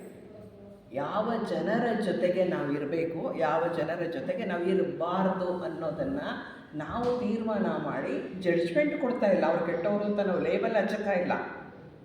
ಅವ್ರ ಪಾಡಿಗೆ ಅವರನ್ನು ಬಿಡ್ತಾ ಇದ್ದೀವಿ, ನಮ್ಮ ಪಾಡಿಗೆ ನಾವು ಇರ್ತಾ ಇದ್ದೀವಿ ಅಷ್ಟೇ. ಇಲ್ಲಿ ನೋ ಜಡ್ಜ್ಮೆಂಟ್. ಏನು ಬುದ್ಧರಿಗೆ ಕೆಟ್ಟವ್ರ ಜೊತೆ ಇರಬೇಡ ಅಂದರು, ಇಲ್ಲ ಅವರು ಜಡ್ಜ್ಮೆಂಟ್ ಕೊಡಲಿಲ್ಲ. ಅಂಥ ಜನ ಇದ್ದಾರೆ ಪ್ರಪಂಚದಲ್ಲಿ. ಅದರಿಂದ ನೀವು ಹುಷಾರಾಗಿರಿ, ಯಾಕೆಂದರೆ ನೀವು ಹೋಗಬೇಕಾದಂತಹ ದಾರಿಗೆ ಅವರು ಮುಳ್ಳಾಗ್ತಾರೆ. ಅದರಿಂದ ನೀವು ಅವರಿಂದ ದೂರ ಇರಿ ಅಂತ ಹೇಳಿದರೆ ಹೊರತು ಇಲ್ಲಿ ಜಡ್ಜ್ಮೆಂಟ್ ಕೊಟ್ಟಿಲ್ಲ, ಬುದ್ಧರು ಕೊಟ್ಟಿಲ್ಲ, ನಾವು ಕೊಡೋದಿಲ್ಲ. ಹಾಗಾಗಿ ಇಲ್ಲಿ ಇಂತಹ ಜನತೆಯಿಂದ ನಮ್ಮನ್ನು ನಾವು ಕಾಪಾಡ್ಕೋಬೇಕಾಗತ್ತೆ. ಇಂಥವ್ರು ಇದ್ದೇ ಇರ್ತಾರೆ ಪ್ರಪಂಚದಲ್ಲಿ, ನಮ್ಮ ಸುತ್ತಮುತ್ತ, ನಮ್ಮ ನೆಂಟರಿಷ್ಟರಲ್ಲೇ ಇಂಥ ಜನ ಇರ್ತಾರೆ, ನಮಗೆ ಗೊತ್ತಿದೆ ಅದೆಲ್ಲ. ಇಂಥವ್ರ ಜೊತೆ ಇದ್ದರೆ ನಮ್ಮ ಪ್ರಗತಿ ಆಗೋದಿಲ್ಲ, ಮತ್ತು ನಮಗೆ ಶಾಂತಿಯಿಂದ ಜೀವನ ಮಾಡೋದಕ್ಕೆ ಅವ್ರು ಬಿಡೋದಿಲ್ಲ. ನಾವು ಶಾಂತಿಯಿಂದ ಇರೋಕ್ಕೆ ಬಿಡಲ್ಲ, ನಾವು ಧ್ಯಾನ ಮಾಡೋಕ್ಕೆ ಬಿಡಲ್ಲ, ನಾವು ಓದೋಕ್ಕೆ ಬಿಡಲ್ಲ, ಯಾವುದಕ್ಕೂ ಬಿಡಲ್ಲ ಅವರು. ಯಾಕೆಂದರೆ ಅವರು ಆ ರೀತಿಯ ಸ್ವಭಾವ ಅವರದ್ದು. ನಮ್ಮನ್ನು ಶಾಂತಿಯಿಂದ ಇರೋಕ್ಕೆ ಅವರು ಬಿಡೋದಿಲ್ಲ. ಇವರು ಬೇರೆಯವರ ಧರ್ಮದ ದಾರಿಗೂ ಕೂಡ ಅಡ್ಡಪಡಿಸ್ತಾ ಇರ್ತಾರೆ. ಇಂಥವರಿಂದ ಸದಾಕಾಲ ಎಚ್ಚರದ ಸ್ಥಿತಿಯಲ್ಲಿ ಅರಿವಿನಿಂದ ನಾವು ಇರೋದಕ್ಕೆ ಆಗಲ್ಲ. ಬರೀ ಅವರಿಂದ ತಪ್ಪಿಸ್ಕೊಳ್ಳೋದ್ರಲ್ಲಿ ನಮ್ಮ ಜೀವನ ಕಳೆದೋಗ್ತಾ ಇರುತ್ತೆ. ಅದರಿಂದ ಹುಷಾರಾಗಿ ಅಂಥವರಿಂದ ದೂರ ಇರಬೇಕು ಅಂತ ಹೇಳ್ತಾರೆ. ಇನ್ನು ಮುಂದೆ ಅವ್ರು ಹೇಳ್ತಾರೆ ಜ್ಞಾನಿಗಳನ್ನು ಸೇವಿಸಬೇಕು ಅಂತ ಹೇಳ್ತಾರೆ. ಅಂದರೆ ಜ್ಞಾನಿಗಳನ್ನು ಸೇವಿಸಬೇಕು ಅಂದರೆ ಅವರನ್ನು ಭಾಳ ಕೂತ್ಕೊಂಡು ಅವ್ರಿಗೆ ಸೇವೆ ಮಾಡಿ ಅಂತ ಅರ್ಥ ಅಲ್ಲ. ಅವರ ಜೊತೆಗೆ ಇರಬೇಕು, ಸಾಧ್ಯವಾದಷ್ಟು ಅವ್ರ ಜೊತೆಗೆ ಕಾಲ ಕಳೀಬೇಕು. ಯಾರ ಧರ್ಮದಲ್ಲಿ ನಡೀತಾರೋ ಅಂಥವರ ಸ್ನೇಹ ಮಾಡಬೇಕು. ಆವಾಗ ಅಂಥವರ ನಡವಳಿಕೆ ನಮಗೆ ದಾರಿದೀಪ ಆಗುತ್ತೆ. ಅವರ ಎಷ್ಟು ಅವರ ಒಳ್ಳೆ ದಾರಿಯಲ್ಲಿ ನಡೀತಾರೋ ನಮಗೂ ಸ್ಫೂರ್ತಿ ಸಿಗುತ್ತೆ. ಅವ್ರ ಜೊತೆಗೆ ನಾವು ಹೆಜ್ಜೆ ಹಾಕೋಣ, ನಾವು ಒಳ್ಳೆ ದಾರಿಯಲ್ಲಿ ನಡೆಯೋಣ, ನಾವು 10-6 ಜನರಿಗೆ ಸೇವೆಯನ್ನು ಮಾಡ್ತಾ ನಮ್ಮ ಕಾಲವನ್ನು ಇದನ್ನು ಮಾಡೋಣ, ನಾವು ಸಹಾಯ ಮಾಡೋಣ ಅಂತ ಹೇಳಿ ನಮಗೆ ಅನಿಸುತ್ತೆ. ಹಾಗಾಗಿ ಅವರ ನಡವಳಿಕೆಗೆ ನಮಗೆ ಯಾರ ದಾರಿದೀಪ ಆಗಿರುತ್ತೋ ಅಂಥವ್ರ ಜೊತೆಗೆ ನಾವು ಇರಬೇಕಾಗತ್ತೆ.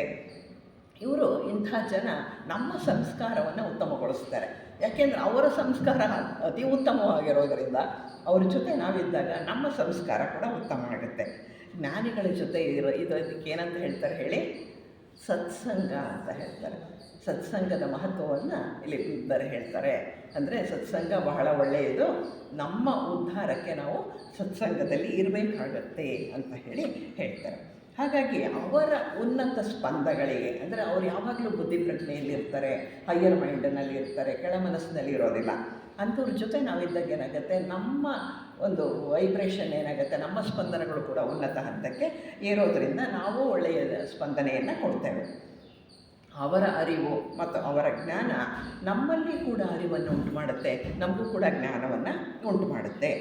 ಹಾಗಾಗಿ ಜ್ಞಾನಿಗಳನ್ನು ನಾವು ಗೌರವಿಸಬೇಕು ಅಂತ ಹೇಳಿ ಬುದ್ಧರು ಹೇಳ್ತಾರೆ. ಅವರ ಸುಗುಣಗಳನ್ನು ಗೌರವಿಸಬೇಕು, ಅವರು ನಡೆಸುವ ಜೀವನ ವಿಧಾನವನ್ನು ಗೌರವಿಸಬೇಕು. ಆಮೇಲೆ ಅವರ ಬುದ್ಧಿ ಪ್ರಜ್ಞೆಯನ್ನು ನಾವು ಗೌರವಿಸಬೇಕು. ಯಾಕೆಂದರೆ ಅವರು ಬುದ್ಧಿ ಪ್ರಜ್ಞೆಯಲ್ಲೇ ಇರ್ತಾರೆ. ಆಗ ಅವರಲ್ಲಿ ನಮಗೆ ಮೈತ್ರಿ ಭಾವ ಹುಟ್ಟುತ್ತೆ. ಈ ಮೈತ್ರಿ ಭಾವ ಹುಟ್ಟಿದಾಗ ಏನಾಗುತ್ತೆ ಅಂದರೆ ನಮ್ಮಲ್ಲಿ ಒಂದು ಪರಿವರ್ತನೆ ಆಗುತ್ತೆ. ನಮ್ಮಲ್ಲಿ ಯಾವಾಗ ಮೈತ್ರಿ ಭಾವ ಹುಟ್ಟುತ್ತೋ ಒಂದು ಪರಿವರ್ತನೆ ಏನಪ್ಪ ಅಂತ ಹೇಳಿದರೆ, ನಮ್ಮ ಮನಸ್ಸು ಪರಿಶುದ್ಧಗೊಳ್ಳೋದು. ಪ್ರತಿಯೊಬ್ಬರೊಂದಿಗೂ ನಮ್ಮ ಮೈತ್ರಿ ಇದ್ದಾಗ ಹೇಗಿರುತ್ತೆ ಹೇಳಿ? ಮನಸ್ಸು ಆಹ್ಲಾದವಾಗಿರುತ್ತೆ, ಎಲ್ರಿಗೂ ಒಳಿತನ್ನು ಬಯಸುತ್ತೆ, ಯಾವಾಗಲೂ ಪ್ರೇಮದಿಂದ ತುಂಬಿಕೊಂಡಿರುತ್ತೆ. ಹಾಗಾಗಿ ಆ ಮೈತ್ರಿ ಭಾವ ನಮ್ಮಲ್ಲಿ ಹುಟ್ಟಬೇಕು ಅಂದರೆ ಇಂತಹ ಸತ್ಸಂಗಗಳಲ್ಲಿ ನಾವು ಇರಬೇಕಾಗತ್ತೆ. ಸತ್ಸಂಗದಲ್ಲಿದ್ದಾಗ ಮೈತ್ರಿ ಭಾವ ಬರುತ್ತೆ. ಅವಾಗೇನಾಗುತ್ತೆ, ಮೈತ್ರಿ ಭಾವ ಬಂದಾಗ, ಪ್ರೇಮ ಬಂದಾಗ ನಮಗೆ ಗೊತ್ತಲ್ವ, ಅಹಂ ಕಡಿಮೆ ಆಗತ್ತೆ. ನಮ್ಮ ಅಹಂ ಇದೆಯಲ್ಲ ಅದು ಕಡಿಮೆ ಆಗುತ್ತೆ. ಸಾಧಕನಿಗೆ ಮೊದಲ ಲಕ್ಷಣ ಏನು, ಅಹಂ ಕಡಿಮೆ ಆಗುವುದು. ಆ ಕೆಲಸ ಆಗತ್ತೆ. ನಮ್ಮಲ್ಲಿ ನಮ್ರತೆ ಹೆಚ್ಚಾಗತ್ತೆ. ಇದು ಮೊದಲ ಆಶೀರ್ವಾದ ಬುದ್ಧರು ಕೊಟ್ಟಂತಹದ್ದು. ಅಂದರೆ ಜ್ಞಾನವಂತರನ್ನು ಗೌರವಿಸಿ, ಮೂರ್ಖರು ಅಂತ ಗೊತ್ತಾದ ತಕ್ಷಣ ಅವರಿಂದ ದೂರ ಇರಿ ಅಂತ ಹೇಳಿದಾಗ ನಮ್ಮಲ್ಲಿ ನಮ್ರತೆ ಹೆಚ್ಚಾಗ್ತಾ ಹೋಗುತ್ತೆ. ನಮ್ಮಲ್ಲಿ ಮೂಡುವಂತಹ ಒಂದೊಂದು ನಮ್ರತೆಯ ಭಾವನೆ ಕೂಡ ನಮ್ಮನ್ನು ಬಿಡುಗಡೆಯ ಕಡೆಗೆ ಕರ್ಕೊಂಡು ಹೋಗ್ತಾ ಇರುತ್ತೆ. ಅಂದರೆ ನಾವು ದುಃಖದಿಂದ ಬಿಡುಗಡೆ ಪಡೆಯೋದಕ್ಕೋಸ್ಕರವಾಗಿ ಈ ದಾರಿನಲ್ಲಿ ಹೋಗ್ತಾ ಇರೋದು, ನಿರ್ವಾಣದ ದಾರಿಯಲ್ಲಿ. ನಮ್ಮ ಒಂದೊಂದು ನಮ್ರತೆಯ ನಡೆಯೂ ಕೂಡ ನಮ್ಮನ್ನು ಒಂದು ಹೆಜ್ಜೆ ಮುಂದಕ್ಕೆ ಕರ್ಕೊಂಡು ಹೋಗ್ತಾ ಇರುತ್ತೆ ಈ ದಾರಿನಲ್ಲಿ. ಹಾಗಾಗಿ ಅದಕ್ಕೆ ಒಂದು ಉದಾಹರಣೆ ಕೊಡ್ತಾರೆ. ಏನು ಅಂತ ಹೇಳಿದ್ರೆ, ಎಲ್ಲ ನದಿಗಳು ಕೂಡ ಸಮುದ್ರವನ್ನು ಅತ್ಯಂತ ಹೆಚ್ಚು ಗೌರವಿಸುತ್ತೆ. ಎಲ್ಲ ನದಿನೂ ಕೂಡ, ಪ್ರಪಂಚದಲ್ಲಿ ಯಾವುದೇ ನದಿ ನೋಡಿ ಅದರ ಗಮ್ಯ ಯಾವುದು, ಸಮುದ್ರವನ್ನು ಸೇರುವುದು. ಸಮುದ್ರನ ಅದು ನೋಡಿದ್ಯಾ, ಇಲ್ಲೋ ಅಲ್ಲಿ ಬೆಟ್ಟದ ಮೇಲೆ ಎಲ್ಲ ಒಂದು ಸಣ್ಣ ತೊರೆಯಾಗಿ ಹರಿಯೋದಕ್ಕೆ ಪ್ರಾರಂಭ ಮಾಡುತ್ತೆ. ಆದರೂ ಅದು ಸೇರೋದೆಲ್ಲಿ, ಸಮುದ್ರದಲ್ಲಿ. ಯಾತಕ್ಕೆ, ಅದರ ಗಮ್ಯ ಅದು ಸಮುದ್ರವನ್ನು ಗೌರವಿಸುತ್ತೆ. ಇನ್ನೂ ಒಂದು ಶ್ಲೋಕ ಹೇಳ್ತಾರೆ ನೋಡಿ, ಆಕಾಶಾತ್ ಪತಿತಂ ತೋಯಂ ಯಥಾ ಗಚ್ಚತಿ ಸಾಗರಂ ಸರ್ವದೇವ ನಮಸ್ಕಾರ ಕೇಶವಂ ಪ್ರತಿ ಗಚ್ಚತಿ ಅಂತ. ಅಂದರೆ ಎಲ್ಲಿ ನೀವು ಯಾರಿಗೆ ನಮಸ್ಕಾರ ಮಾಡಿ, ಇರೋದೇ ಒಬ್ಬ ದೇವರು, ಅವನಿಗೆ ತಲುಪುತ್ತೆ. ಅದೇ ರೀತಿ ನೀರು ಎಲ್ಲಿ ಹುಟ್ಟಲಿ, ಎಲ್ಲಿ ಹರಿಯಲಿ, ಅದರ ಗಮ್ಯ ಸಮುದ್ರವೇ ಆಗಿರುತ್ತೆ. ಅದೇ ರೀತಿಯಲ್ಲಿ ಹೇಳ್ತಾರೆ, ಸಮುದ್ರದ ಕಡೆಗೆ ಹರಿಯುತ್ತೆ. ಜ್ಞಾನಿಗಳನ್ನು ಗೌರವಿಸಿದಾಗ ಎಲ್ಲಿಗೆ ಹೋಗ್ತೀವಿ ನಾವು, ಜ್ಞಾನದ ಸಮುದ್ರದ ಕಡೆಗೆ ಹೋಗ್ತೀವಿ. ಅದನ್ನು ಇಲ್ಲಿ ಬುದ್ಧರು ಹೇಳ್ತಾರೆ. ಅದಕ್ಕೆ ಜ್ಞಾನಿಗಳನ್ನು ಗೌರವಿಸ್ತಾ ತಲುಪೋದಿಲ್ಲಿಗೆ ಜ್ಞಾನದ ಸಮುದ್ರಕ್ಕೆ ತಲುಪ್ತೀವಿ ಅಂತ ಹೇಳ್ತಾರೆ. ಅಂದರೆ ಜ್ಞಾನಿಗಳು ಯಾವಾಗಲೂ ಕೂಡ ಬುದ್ಧ ಪ್ರಜ್ಞೆಯೆಲ್ಲ ಇರ್ತಾರೆ. ಯಾರು ಅವ್ರ ಹತ್ರ ಇರ್ತಾರೋ ಅವರು ಕೂಡ ಈ ರೀತಿ ಬುದ್ಧ ಪ್ರಜ್ಞೆಗೆ ಇರೋದಕ್ಕೆ ಸಾಧ್ಯ ಆಗುತ್ತೆ. ಅಂದರೆ ಅಹಂ ಕಡಿಮೆ ಆಗುತ್ತೆ. ಮನಸ್ಸಿನ ಇದರಲ್ಲಿ ಅರಿವಿನಲ್ಲಿ ಇರುವಂತಹ ಒಂದು ಸ್ಥಿತಿ ಬಿಟ್ಟು ನಾವು ಬುದ್ಧಿ ಪ್ರಜ್ಞೆಗೆ ಇರೋದಕ್ಕೆ ಸಾಧ್ಯ ಆಗುತ್ತೆ. ನಮ್ಮ ಈ ಕಾಮ ಮನಸ್ಸಿದೆಯಲ್ಲ ಅದು ಇನ್ನಷ್ಟು ಪರಿಶುದ್ಧ ಆಗುತ್ತೆ. ಪ್ರಜ್ಞಾವಂತರು ಮತ್ತು ಜ್ಞಾನಿಗಳ ಜೊತೆ ಇದ್ದಾಗ ಹೆಚ್ಚಿನ ಉಪಯೋಗವನ್ನು ಪಡಿತಾರೆ ಅನ್ನೋದಕ್ಕೆ ಭಗವಾನ್ ಬುದ್ಧರ ಕಾಲದಲ್ಲಿ ನಡೆದಂತಹ ಒಂದು ಘಟನೆಯನ್ನು ನಾವಿಲ್ಲಿ ಅರ್ಥ ಮಾಡ್ಕೊಳ್ಳೋಕ್ಕೆ ಪ್ರಯತ್ನ ಮಾಡೋಣ. ಒಂದು ಊರಿತ್ತು. ಆ ಊರಲ್ಲಿ ಪಾವಯ್ಯಕ ಅಂತ ಒಂದು ಊರು, ಯಾವುದೋ ಒಂದು ಹಳ್ಳಿ. ಒಂದಷ್ಟು ಜನ ಹುಡುಗರಿದ್ದರು, ಪಡ್ಡೆ ಹುಡುಗರು ಅಂತ ಹೇಳ್ತಾರೆ, ಯುವಕರು. ಬೇಕಾದಷ್ಟು ಐಶ್ವರ್ಯ ಮನೆಯಲ್ಲಿ ಅಪ್ಪ ಅಜ್ಜಂದ್ರ ಕಾಲದಿಂದ ಮಾಡಿಟ್ಟಿದ್ದಿದೆ, ಇವ್ರ ಕೈಲಿ ಬೇಕಾದಷ್ಟು ದುಡ್ಡಿದೆ. ಒಂದು 30 ಜನ ಹುಡುಗರು ಸೇರ್ಕೊಳ್ತಾರೆ. ಸೇರಿಕೊಂಡು ಎಲ್ಲ ದುಡ್ಡು ಕಾಸು ಚಿನ್ನ ಒಂದಷ್ಟು ಇಟ್ಕೊಂಡು ಏನು ಮಾಡ್ತಾರೆ ಅಂದರೆ, ಒಂದಷ್ಟು ಜನ ನರ್ತಕಿಯರನ್ನು ಕರೆಸ್ಬಿಟ್ಟು ಒಂದು ದೊಡ್ಡ ಮನೆಯಲ್ಲಿ ಎಲ್ಲರೂ ಸೇರಿಕೊಂಡು ಬರೀ ಏನು ಕೆಲಸ ಅಂದರೆ ಊಟ ಮಾಡೋದು, ತಿಂಡಿ ತಿನ್ನೋದು, ಕುಡಿಯೋದು, ಅವ್ರ ಜೊತೆ ಡ್ಯಾನ್ಸ್ ಮಾಡೋದು, ಮಜವಾಗಿರೋದು, ಈ ರೀತಿ ಇರ್ತಾರೆ. ಬಹಳ ಆನಂದದಿಂದ ಕಾಲ ಕಳಿತೀವಿ ಅಂತ ಅವ್ರು ಅಂದ್ಕೊಂಡಿರ್ತಾರೆ. ಅದೇ ರೀತಿ ಆನಂದದಿಂದ ಅವ್ರು ಇರ್ತಾರೆ. ಒಂದು ರಾತ್ರಿ ಆ ಯುವಕರೆಲ್ಲ ಕುಡಿದ್ರು, ಅಚ್ಚುಕಟ್ಟಾಗಿ ಎಲ್ಲ ಊಟ ಆಯಿತು, ಚೆನ್ನಾಗಿ ಕುಡಿದ್ರು, ಸುರೆ ಮಧ್ಯ ಎಲ್ಲ ಕುಡಿದ್ರು. ಎಲ್ರಿಗೂ ನಿದ್ದೆ ಬಂತು, ಮಲ್ಕೊಂಡ್ರು. ಅವಾಗ ಏನು ಮಾಡಿದ್ರು ಈ ನರ್ತಕಿಯರು, ಇವ್ರೇನು ಮಾಡಿದ್ರು, ಎಲ್ಲ ಹಣ ಮತ್ತು ಒಡವೆ ಏನೇನು ಅವರು ಇದ್ರ ಸಾಮಾನು ಅಂತ ತಂದಿಟ್ಕೊಂಡಿದ್ರು, ಶ್ರೀಮಂತಿಕೆ ಇತ್ತು, ಎಲ್ಲವನ್ನು ಗಂಟು ಮುಟ್ಟೆ ಕಟ್ಕೊಂಡು ಪರಾರಿ ಆಗ್ಬಿಟ್ರು ರಾತ್ರಿ. ಬೆಳಿಗ್ಗೆ ಇವರು ಮತ್ತೆ ಇಳೀತು, ಎದ್ದು ನೋಡ್ತಾರೆ, ಏನಿದೆ ಅಲ್ಲಿ, ಎಲ್ಲ ಖಾಲಿ. ಇವರು 30 ಜನ ಇಲ್ಲಿ ಬಿದ್ದಿದ್ದಾರೆ.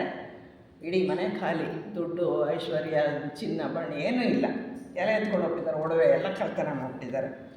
ಅವರಿಗೆ ಎಷ್ಟು ಕೋಪ ಬರುತ್ತೆ ಅಂದರೆ, ನಾವು ಎಲ್ಲ ಕೊಡ್ತೀವಿ ಅಂತೇಳಿ ಕರ್ಕೊಂಡು ಬಂದರೆ ಇವರು ನಮಗೆ ಮೋಸ ಮಾಡ್ಬಿಟ್ಟು ನಮ್ಮನ್ನು ಮಲಗಿದಾಗ ಈಗ ಹೋಗ್ಬಿಟ್ಟಿದಾರಲ್ಲ, ಇವ್ರನ್ನ ಏನಾರು ಮಾಡಿ ಹುಡುಕ್ಲೇಬೇಕು. ಆ ಕಾಲದಲ್ಲಿ ಏನೇ ಟ್ರೈನ್ ಇಲ್ಲ, ಏರೋಪ್ಲೇನ್ ಇಲ್ಲ, ಬಸ್ ಇಲ್ಲ, ಏನೂ ಇಲ್ಲ. ಎಷ್ಟು ಮಹಾದೂರ ಹೋಗೋಕ್ಕಾಗತ್ತೆ.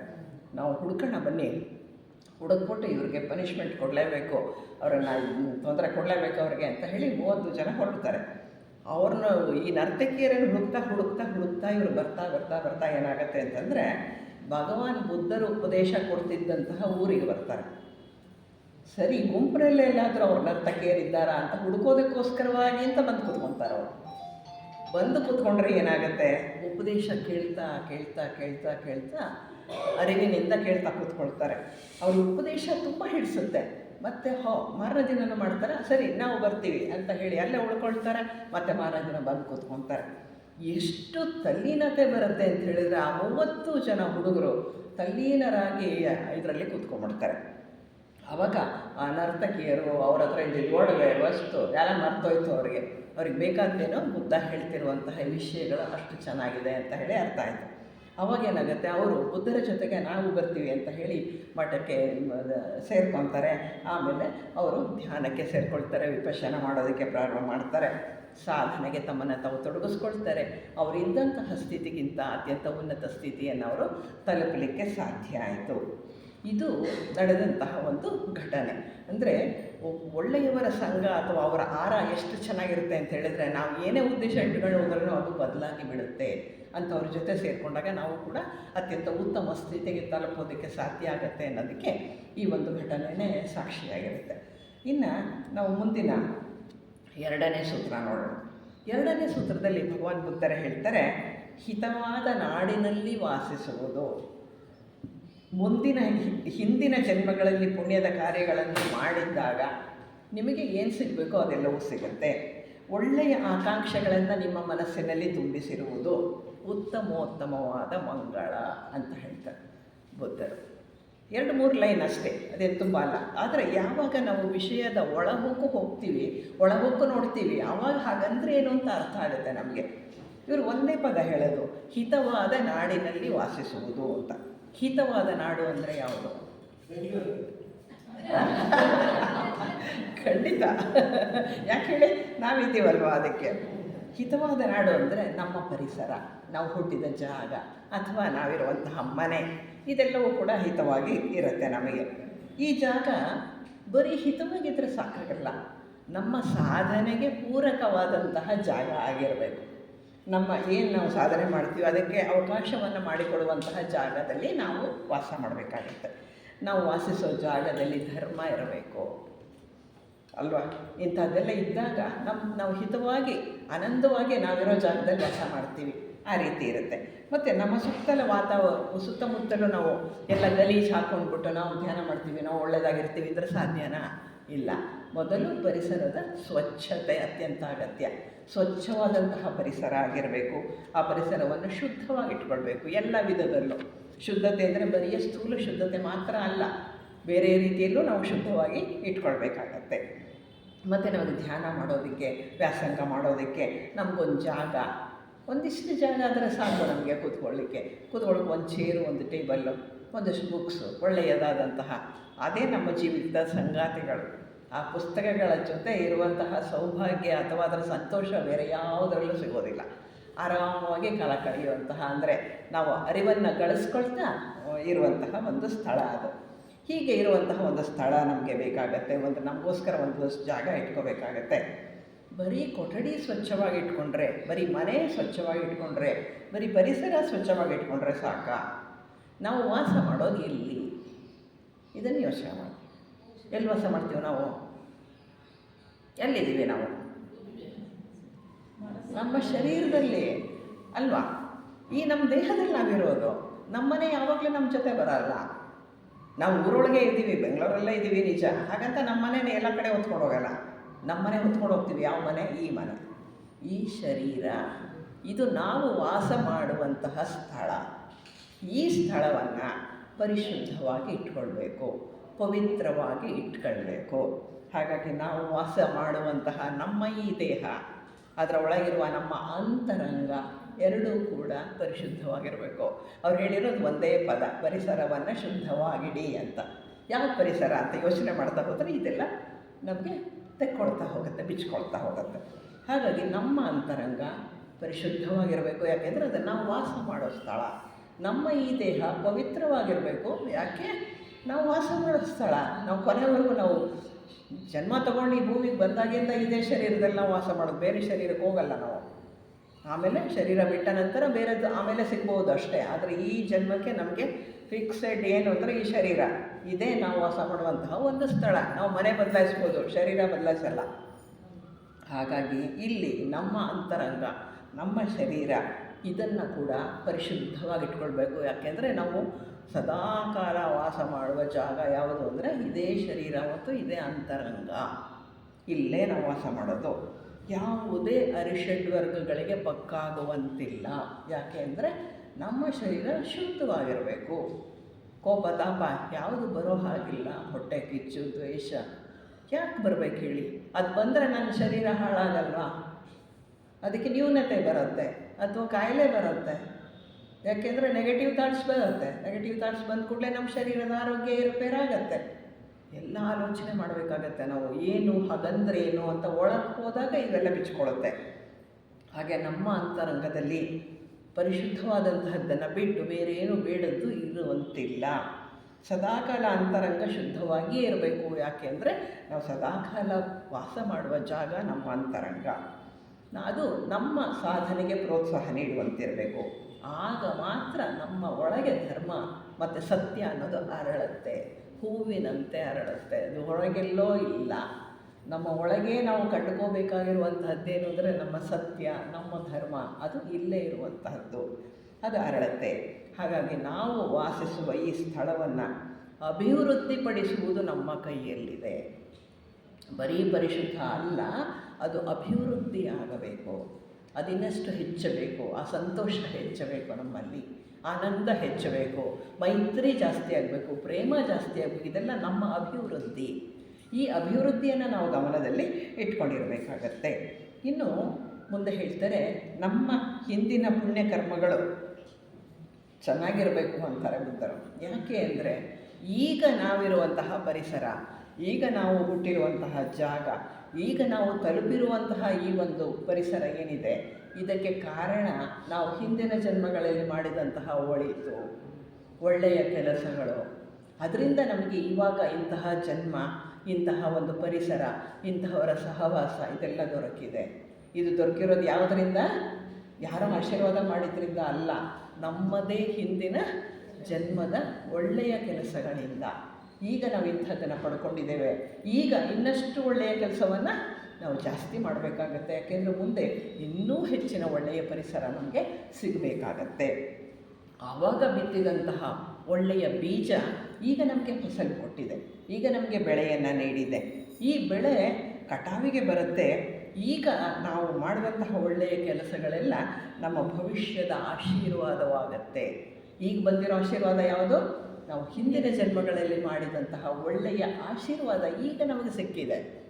ಇನ್ನು ಮುಂದೆ ನಾವು ನಮ್ಮ ಭವಿಷ್ಯದ ಆಶೀರ್ವಾದವನ್ನು ಈಗ ತಯಾರು ಮಾಡ್ಕೋಬೇಕು, ಸಿದ್ಧ ಮಾಡ್ಕೋಬೇಕು ನಾವು, ಅದನ್ನು ಹೇಳ್ತಾರೆ.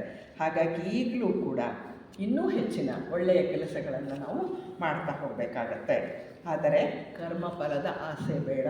ಹೀಗಾಗತ್ತೆ, ಒಳ್ಳೆಯದೇ ಸಿಗುತ್ತೆ ಅಂತ ಕರ್ಮ ಮಾಡೋದು ಬೇಡ.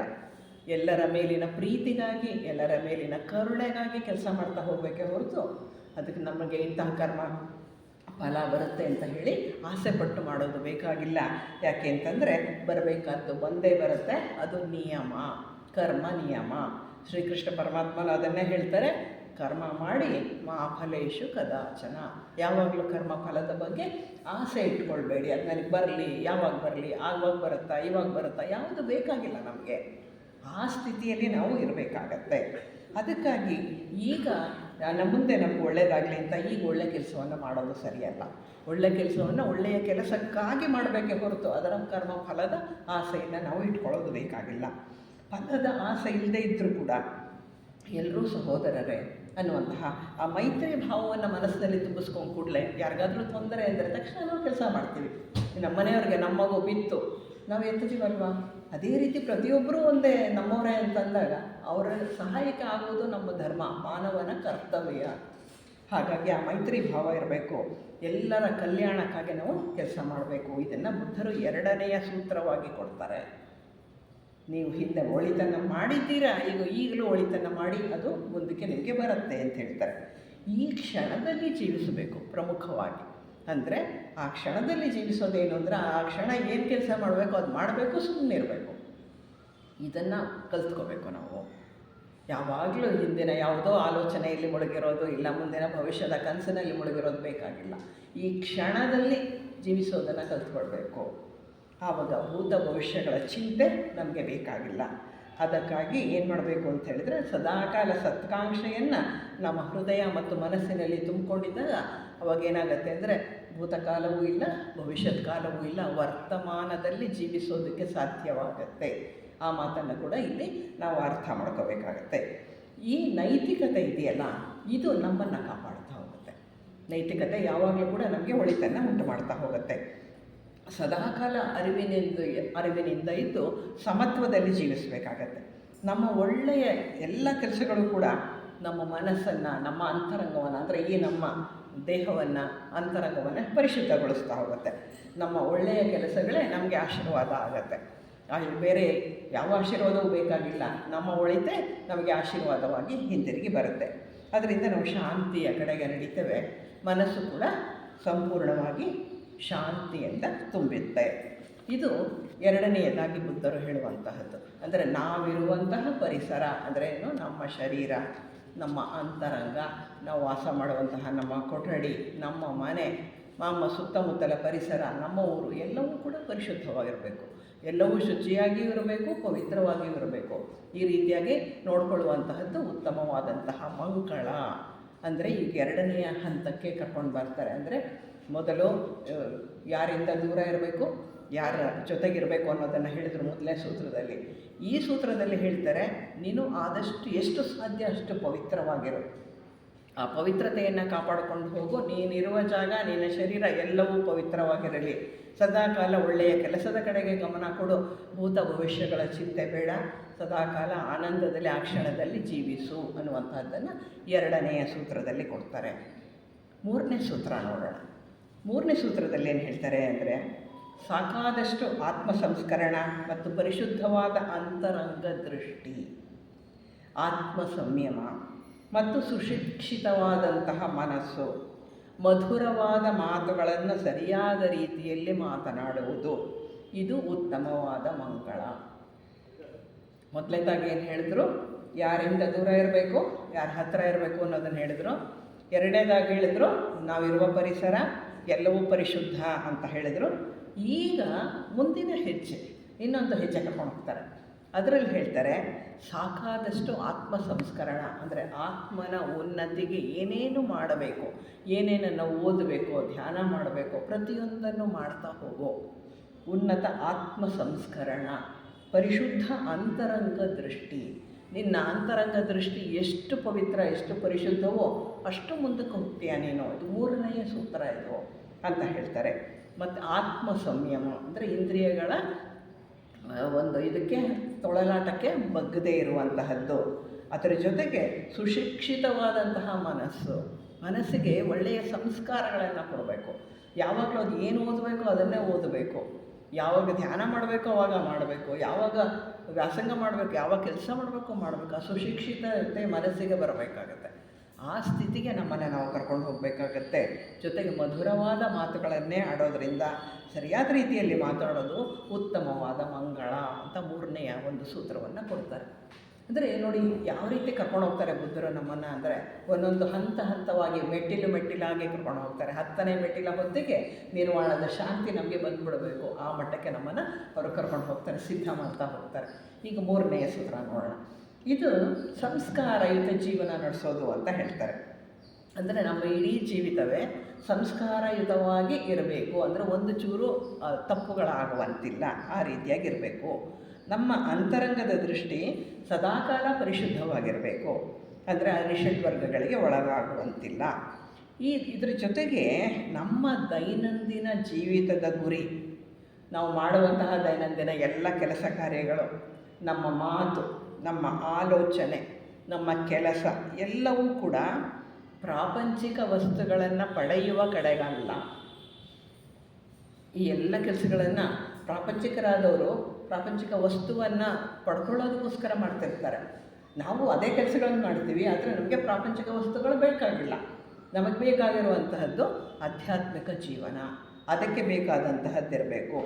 ಅದರ ಬದಲು ದುಃಖ ನಿವಾರಣೆಯ ಮಾರ್ಗದ ಕಡೆಗೆ ಹೋಗೋದಕ್ಕೆ ನಾವು ಯಾವ ಕೆಲಸ ಮಾಡಬೇಕು, ಯಾವ ಮಾತಾಡಬೇಕು, ಯಾವಾಗ ಧ್ಯಾನ ಮಾಡಬೇಕು, ಏನೇನು ಮಾಡಬೇಕು, ಆ ಎಲ್ಲವನ್ನು ಕೂಡ ನಾವು ಮಾಡ್ತಾ ಹೋಗಬೇಕು ಅಂತ ಹೇಳಿ ಹೇಳ್ತಾರೆ ಇಲ್ಲಿ. ಅಂದರೆ ಸ್ವತಂತ್ರತೆಯನ್ನು ಗಳಿಸುವ ಕಡೆಗೆ ಇರಬೇಕು, ಮುಕ್ತಿಯ ಕಡೆಗೆ ಗಮನ ಕೊಡಬೇಕು.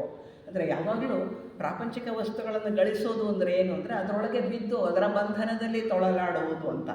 ಆದರೆ ಆಧ್ಯಾತ್ಮಿಕ ವಸ್ತುಗಳನ್ನು ಗಳಿಸ್ಕೊತ ಹೋದಷ್ಟು ನಮಗೆ ಸ್ವಾತಂತ್ರ್ಯ ಸಿಗ್ತಾ ಹೋಗುತ್ತೆ. ಇಲ್ಲಿ ಬಂಧನ ಇಲ್ಲ. ಬಂಧನ ಇರೋದು ಪ್ರಾಪಂಚಿಕ ವಸ್ತುಗಳಲ್ಲಿ, ಬಿಡುಗಡೆ ಇರೋದು ಆಧ್ಯಾತ್ಮಿಕತೆ. ಅದನ್ನೇ ಇಲ್ಲಿ ಸ್ಪಷ್ಟವಾಗಿ ಹೇಳ್ತಾರೆ. ನಿಮಗೆ ಬಂಧನ ಬೇಕಾ, ಬಿಡುಗಡೆ ಬೇಕಾ? ನೀವೆಲ್ಲ ಬಿಡುಗಡೆ ಬಯಸ್ತಾ ಇರೋದರಿಂದ ಬಂಧನ, ಅದಕ್ಕೆ ಒಳಗಾಗುವಂತಹದ್ದನ್ನು ಕೆಲಸವನ್ನು ಮಾಡಬೇಡಿ, ಅಂತಹ ಮಾತನ್ನು ಆಡಬೇಡಿ, ಅಂತಹ ಬೇರೆ ಏನನ್ನು ಮಾಡಬೇಡಿ ಅಂತ ಹೇಳ್ತಾರೆ. ಅಂದರೆ ಸ್ವತಂತ್ರತೆಯನ್ನು ಗಳಿಸುವ ಕಡೆಗೆ, ಭಕ್ತಿ ಮಾರ್ಗದ ಕಡೆಗೆ ಹೋಗೋದಕ್ಕೆ ನಿಮ್ಗೆ ಏನೇನು ಬೇಕೋ, ಯಾವ ರೀತಿ ಮಾತಾಡಬೇಕು, ಯಾವ ರೀತಿ ಜೀವನ ಮಾಡಬೇಕು, ಯಾವ ರೀತಿ ನಿಮ್ಮ ಮನಸ್ಸನ್ನು ಇಟ್ಕೊಳ್ಬೇಕು, ಆ ರೀತಿಯಾಗಿ ಪರಿಶುದ್ಧವಾಗಿರಿ ಅಂತ ಹೇಳ್ತಾರೆ. ಈ ಮಾರ್ಗದ ಕಡೆಗೆ ನಡಿಬೇಕಾದ್ರೆ ಅಲ್ಲಿ ನೋವಿಲ್ಲ, ಅಸಂತೃಪ್ತಿ ಇಲ್ಲ, ಕಳವಳ ಇಲ್ಲ, ಗೊಂದಲಗಳಿಲ್ಲ, ಸದಾ ಶಾಂತವಾಗಿ ಸೇವಾ ಕಾರ್ಯದಲ್ಲಿ ನಿರತರಾಗಿರಬೇಕು. ಯಾವ ಗೊಂದಲವೂ ಇಲ್ಲ.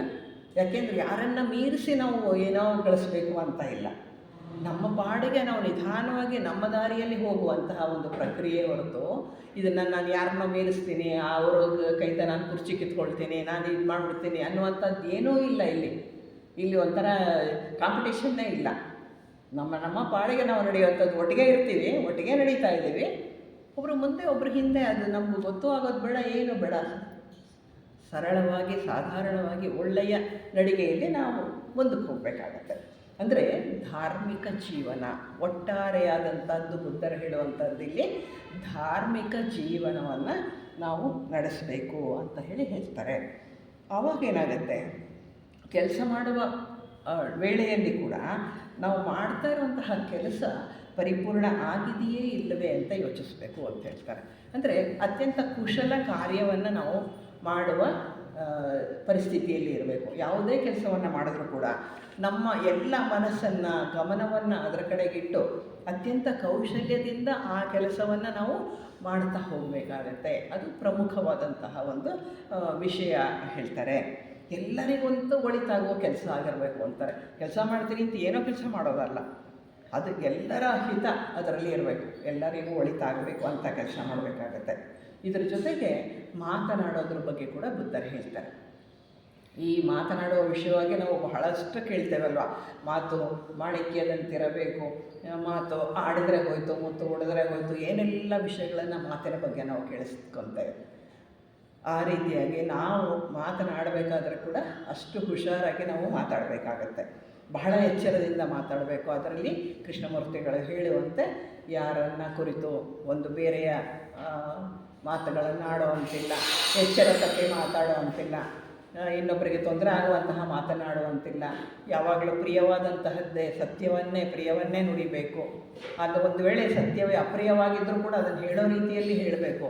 ಈ ಎಲ್ಲ ವಿಷಯಗಳು ಕೂಡ ಇದೆ. ಹರಟೆ, ನಿಂದೆ ಇಂತಹದ್ದೆಲ್ಲ ಸಾಧಕನ ಬಾಳಿನಲ್ಲಿ ವ್ಯರ್ಜ್ಯ, ಅದು ಇಲ್ಲ, ಅದಕ್ಕೆ ಜಾಗನೇ ಇಲ್ಲ.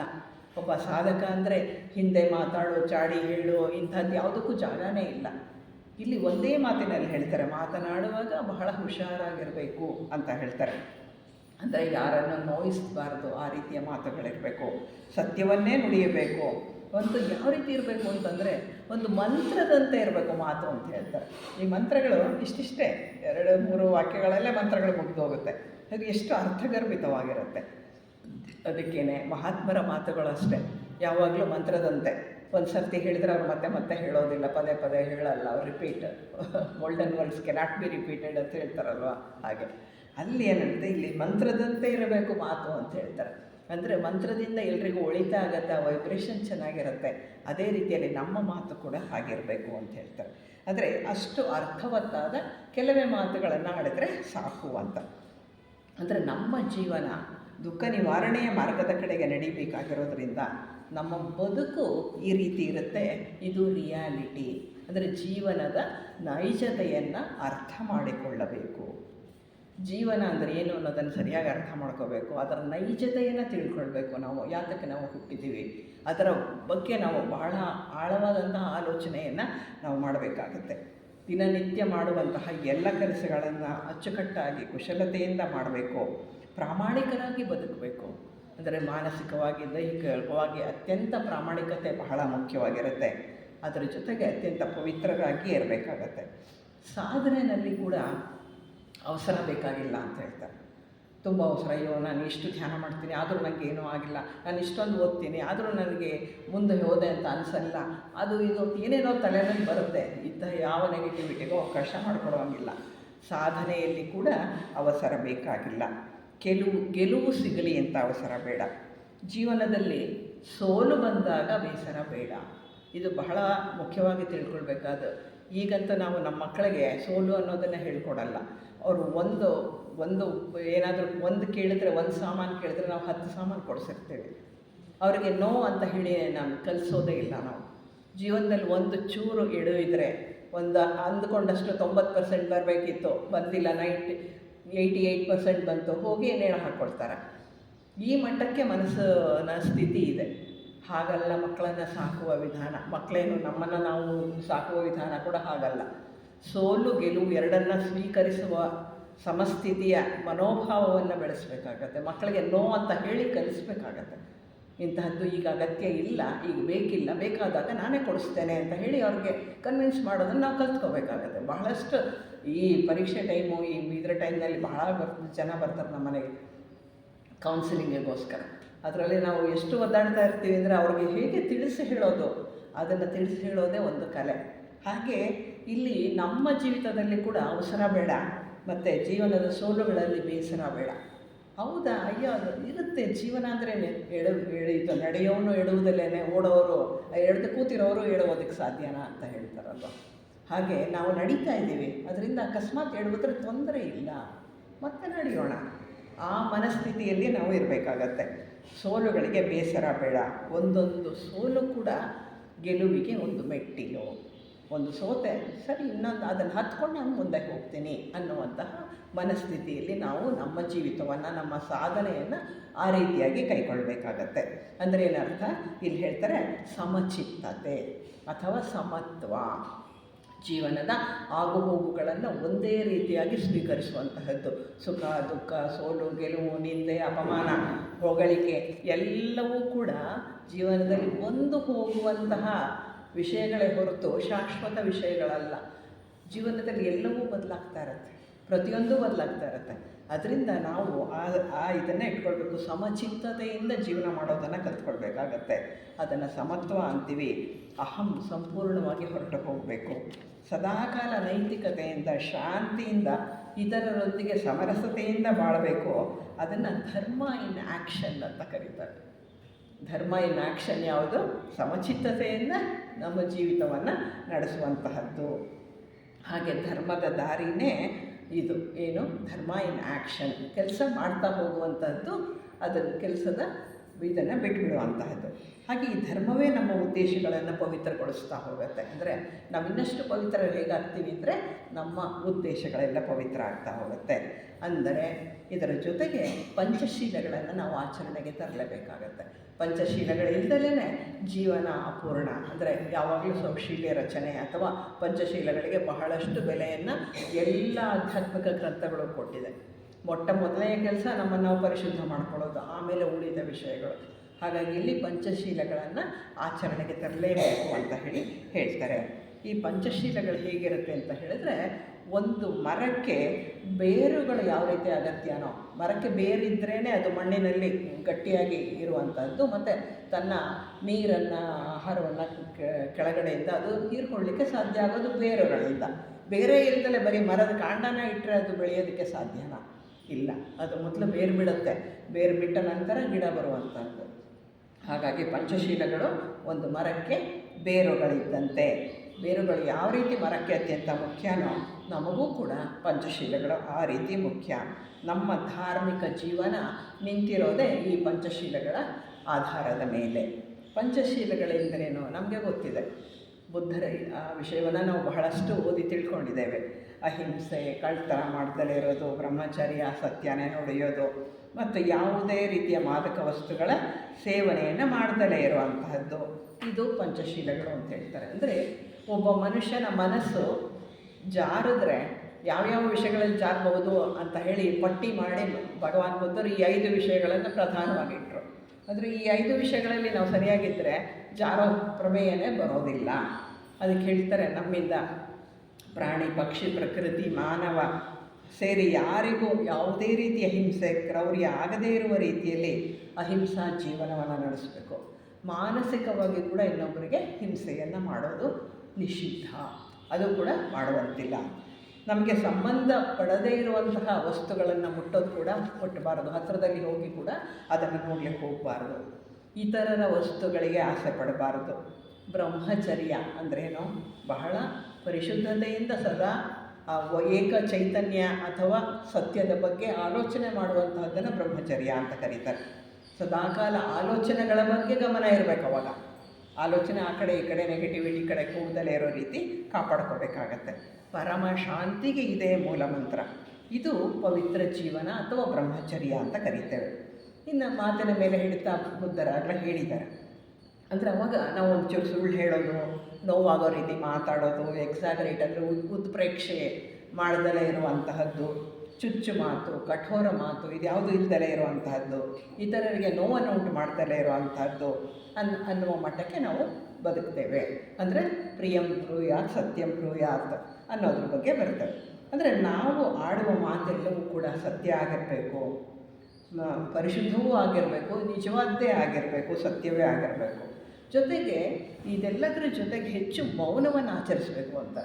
ಸಾಮಾನ್ಯವಾಗಿ ಮೌನವಾಗಿರುವಂಥದ್ದು ಅಧ್ಯಾತ್ಮ ಜೀವಿಗೆ ಬಹಳ ಒಳ್ಳೆಯದು. ಆ ಕಾಲ ನಮ್ಮನ್ನು ನಾವು ನಮ್ಮ ಹೊಕ್ಕು ನಮ್ಮನ್ನು ನೋಡ್ಕೊಳ್ಳುವಂತಹ ಒಂದು ಪರೀಕ್ಷಾ ಕಾಲ ಆಗಿರುತ್ತೆ. ಮೌನ ಆಗಿರೋದೇನು ಅಂದರೆ ಹೊರಗಡೆ ಟಿ ವಿ ನೋಡ್ತಿಲ್ಲ, ಮೊಬೈಲ್ ನೋಡ್ತಿಲ್ಲ, ಏನೂ ಮಾಡ್ತಾಯಿಲ್ಲ, ಪುಸ್ತಕನೂ ಓದ್ತಾ ಇಲ್ಲ ಅಂದಾಗ ನಾವೇನು ಮಾಡ್ತೀವಿ? ನಮ್ಮ ಅಂತರಂಗವನ್ನು ನೋಡ್ಕೊಳ್ತೇವೆ, ನಮ್ಮನ್ನು ನಾವು ನೋಡ್ಕೊಳ್ತೇವೆ. ಪರಿಶೋಧನೆ ಅದು ಅತ್ಯಂತ ಅಗತ್ಯ. ಒಬ್ಬ ಸಾಧಕನಿಗೆ ಹೆಚ್ಚು ಕಾಲ ಮೌನ ಆಗಿರುವಂತಹದ್ದು ಬಹಳ ಒಳ್ಳೆಯದು.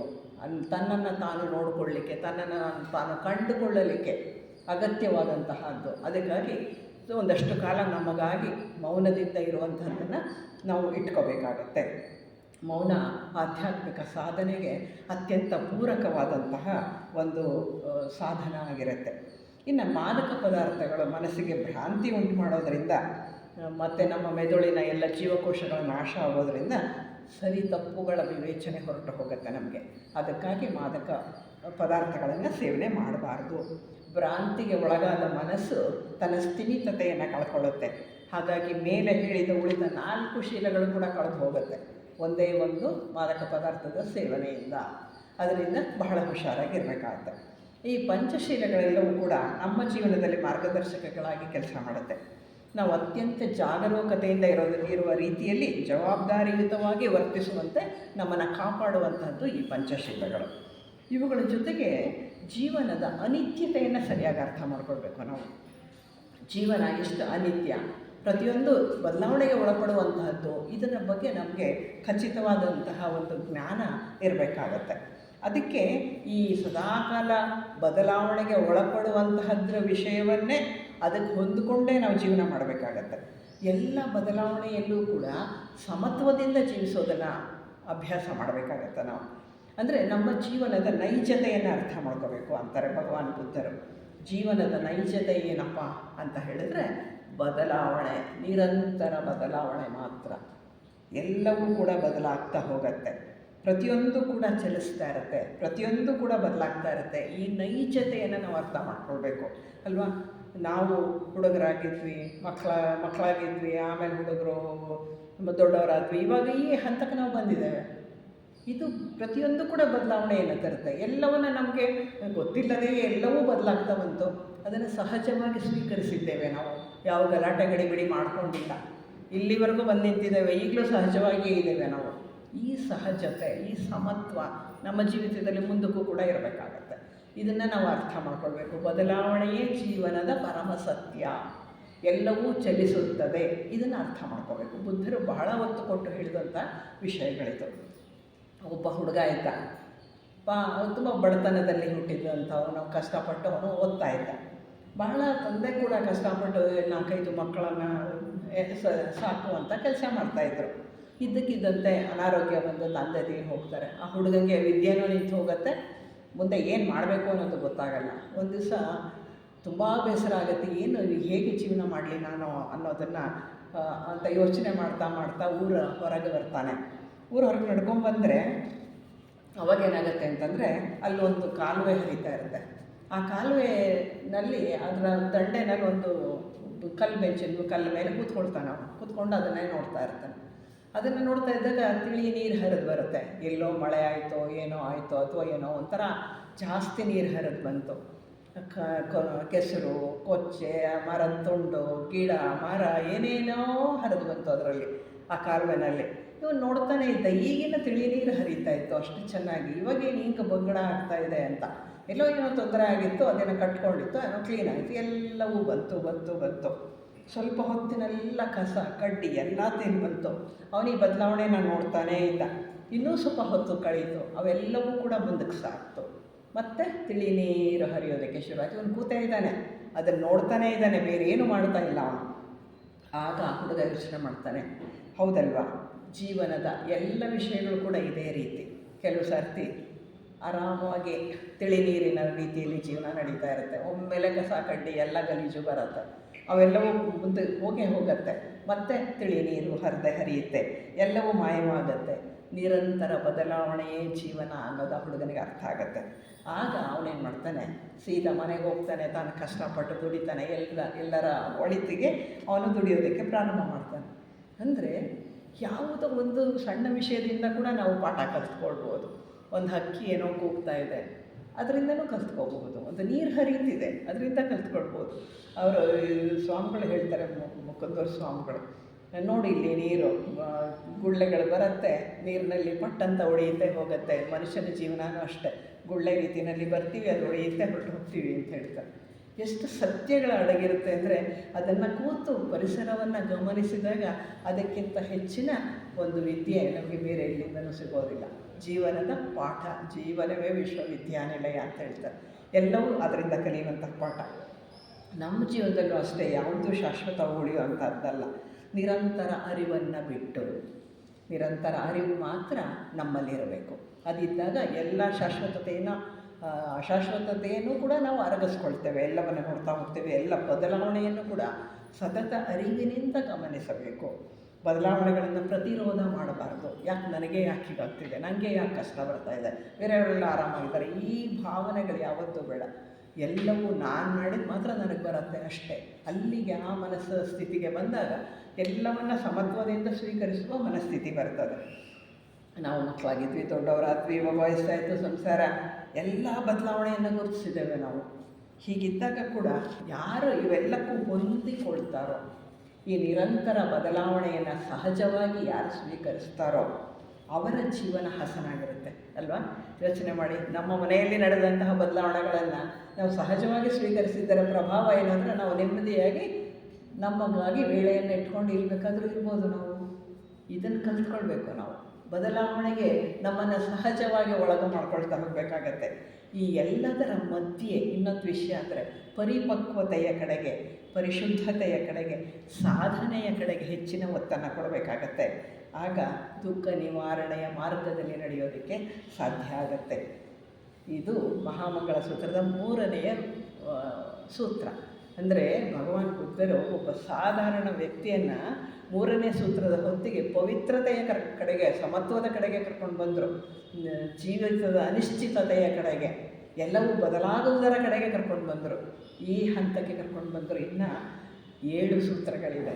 ಮತ್ತು ಮುಂದೆ ವೇಳೆ ಆದಾಗ ಆ ಸೂತ್ರಗಳನ್ನು ಕೂಡ ಮಾಡೋಣ. ಇಲ್ಲಿಗೆ ಮಹಾಮಂಗಳ ಸೂತ್ರದ 3 ಸೂತ್ರ ಮುಗಿಯುತ್ತೆ. ಹಾಗಾಗಿ ಇದುವರೆಗೂ ಕೇಳಿದಂತಹ ನಿಮ್ಮೆಲ್ಲರಿಗೂ ಕೂಡ ಸಿಟಿ ಲಾಡ್ಸಿನ ಅವಕಾಶ ಮಾಡಿಕೊಟ್ಟಂತಹ ಸಿಟಿ ಲಾಡ್ಸ್ನವ್ರಿಗೆ ನನ್ನ ಅನಂತ ವಂದನೆಗಳು.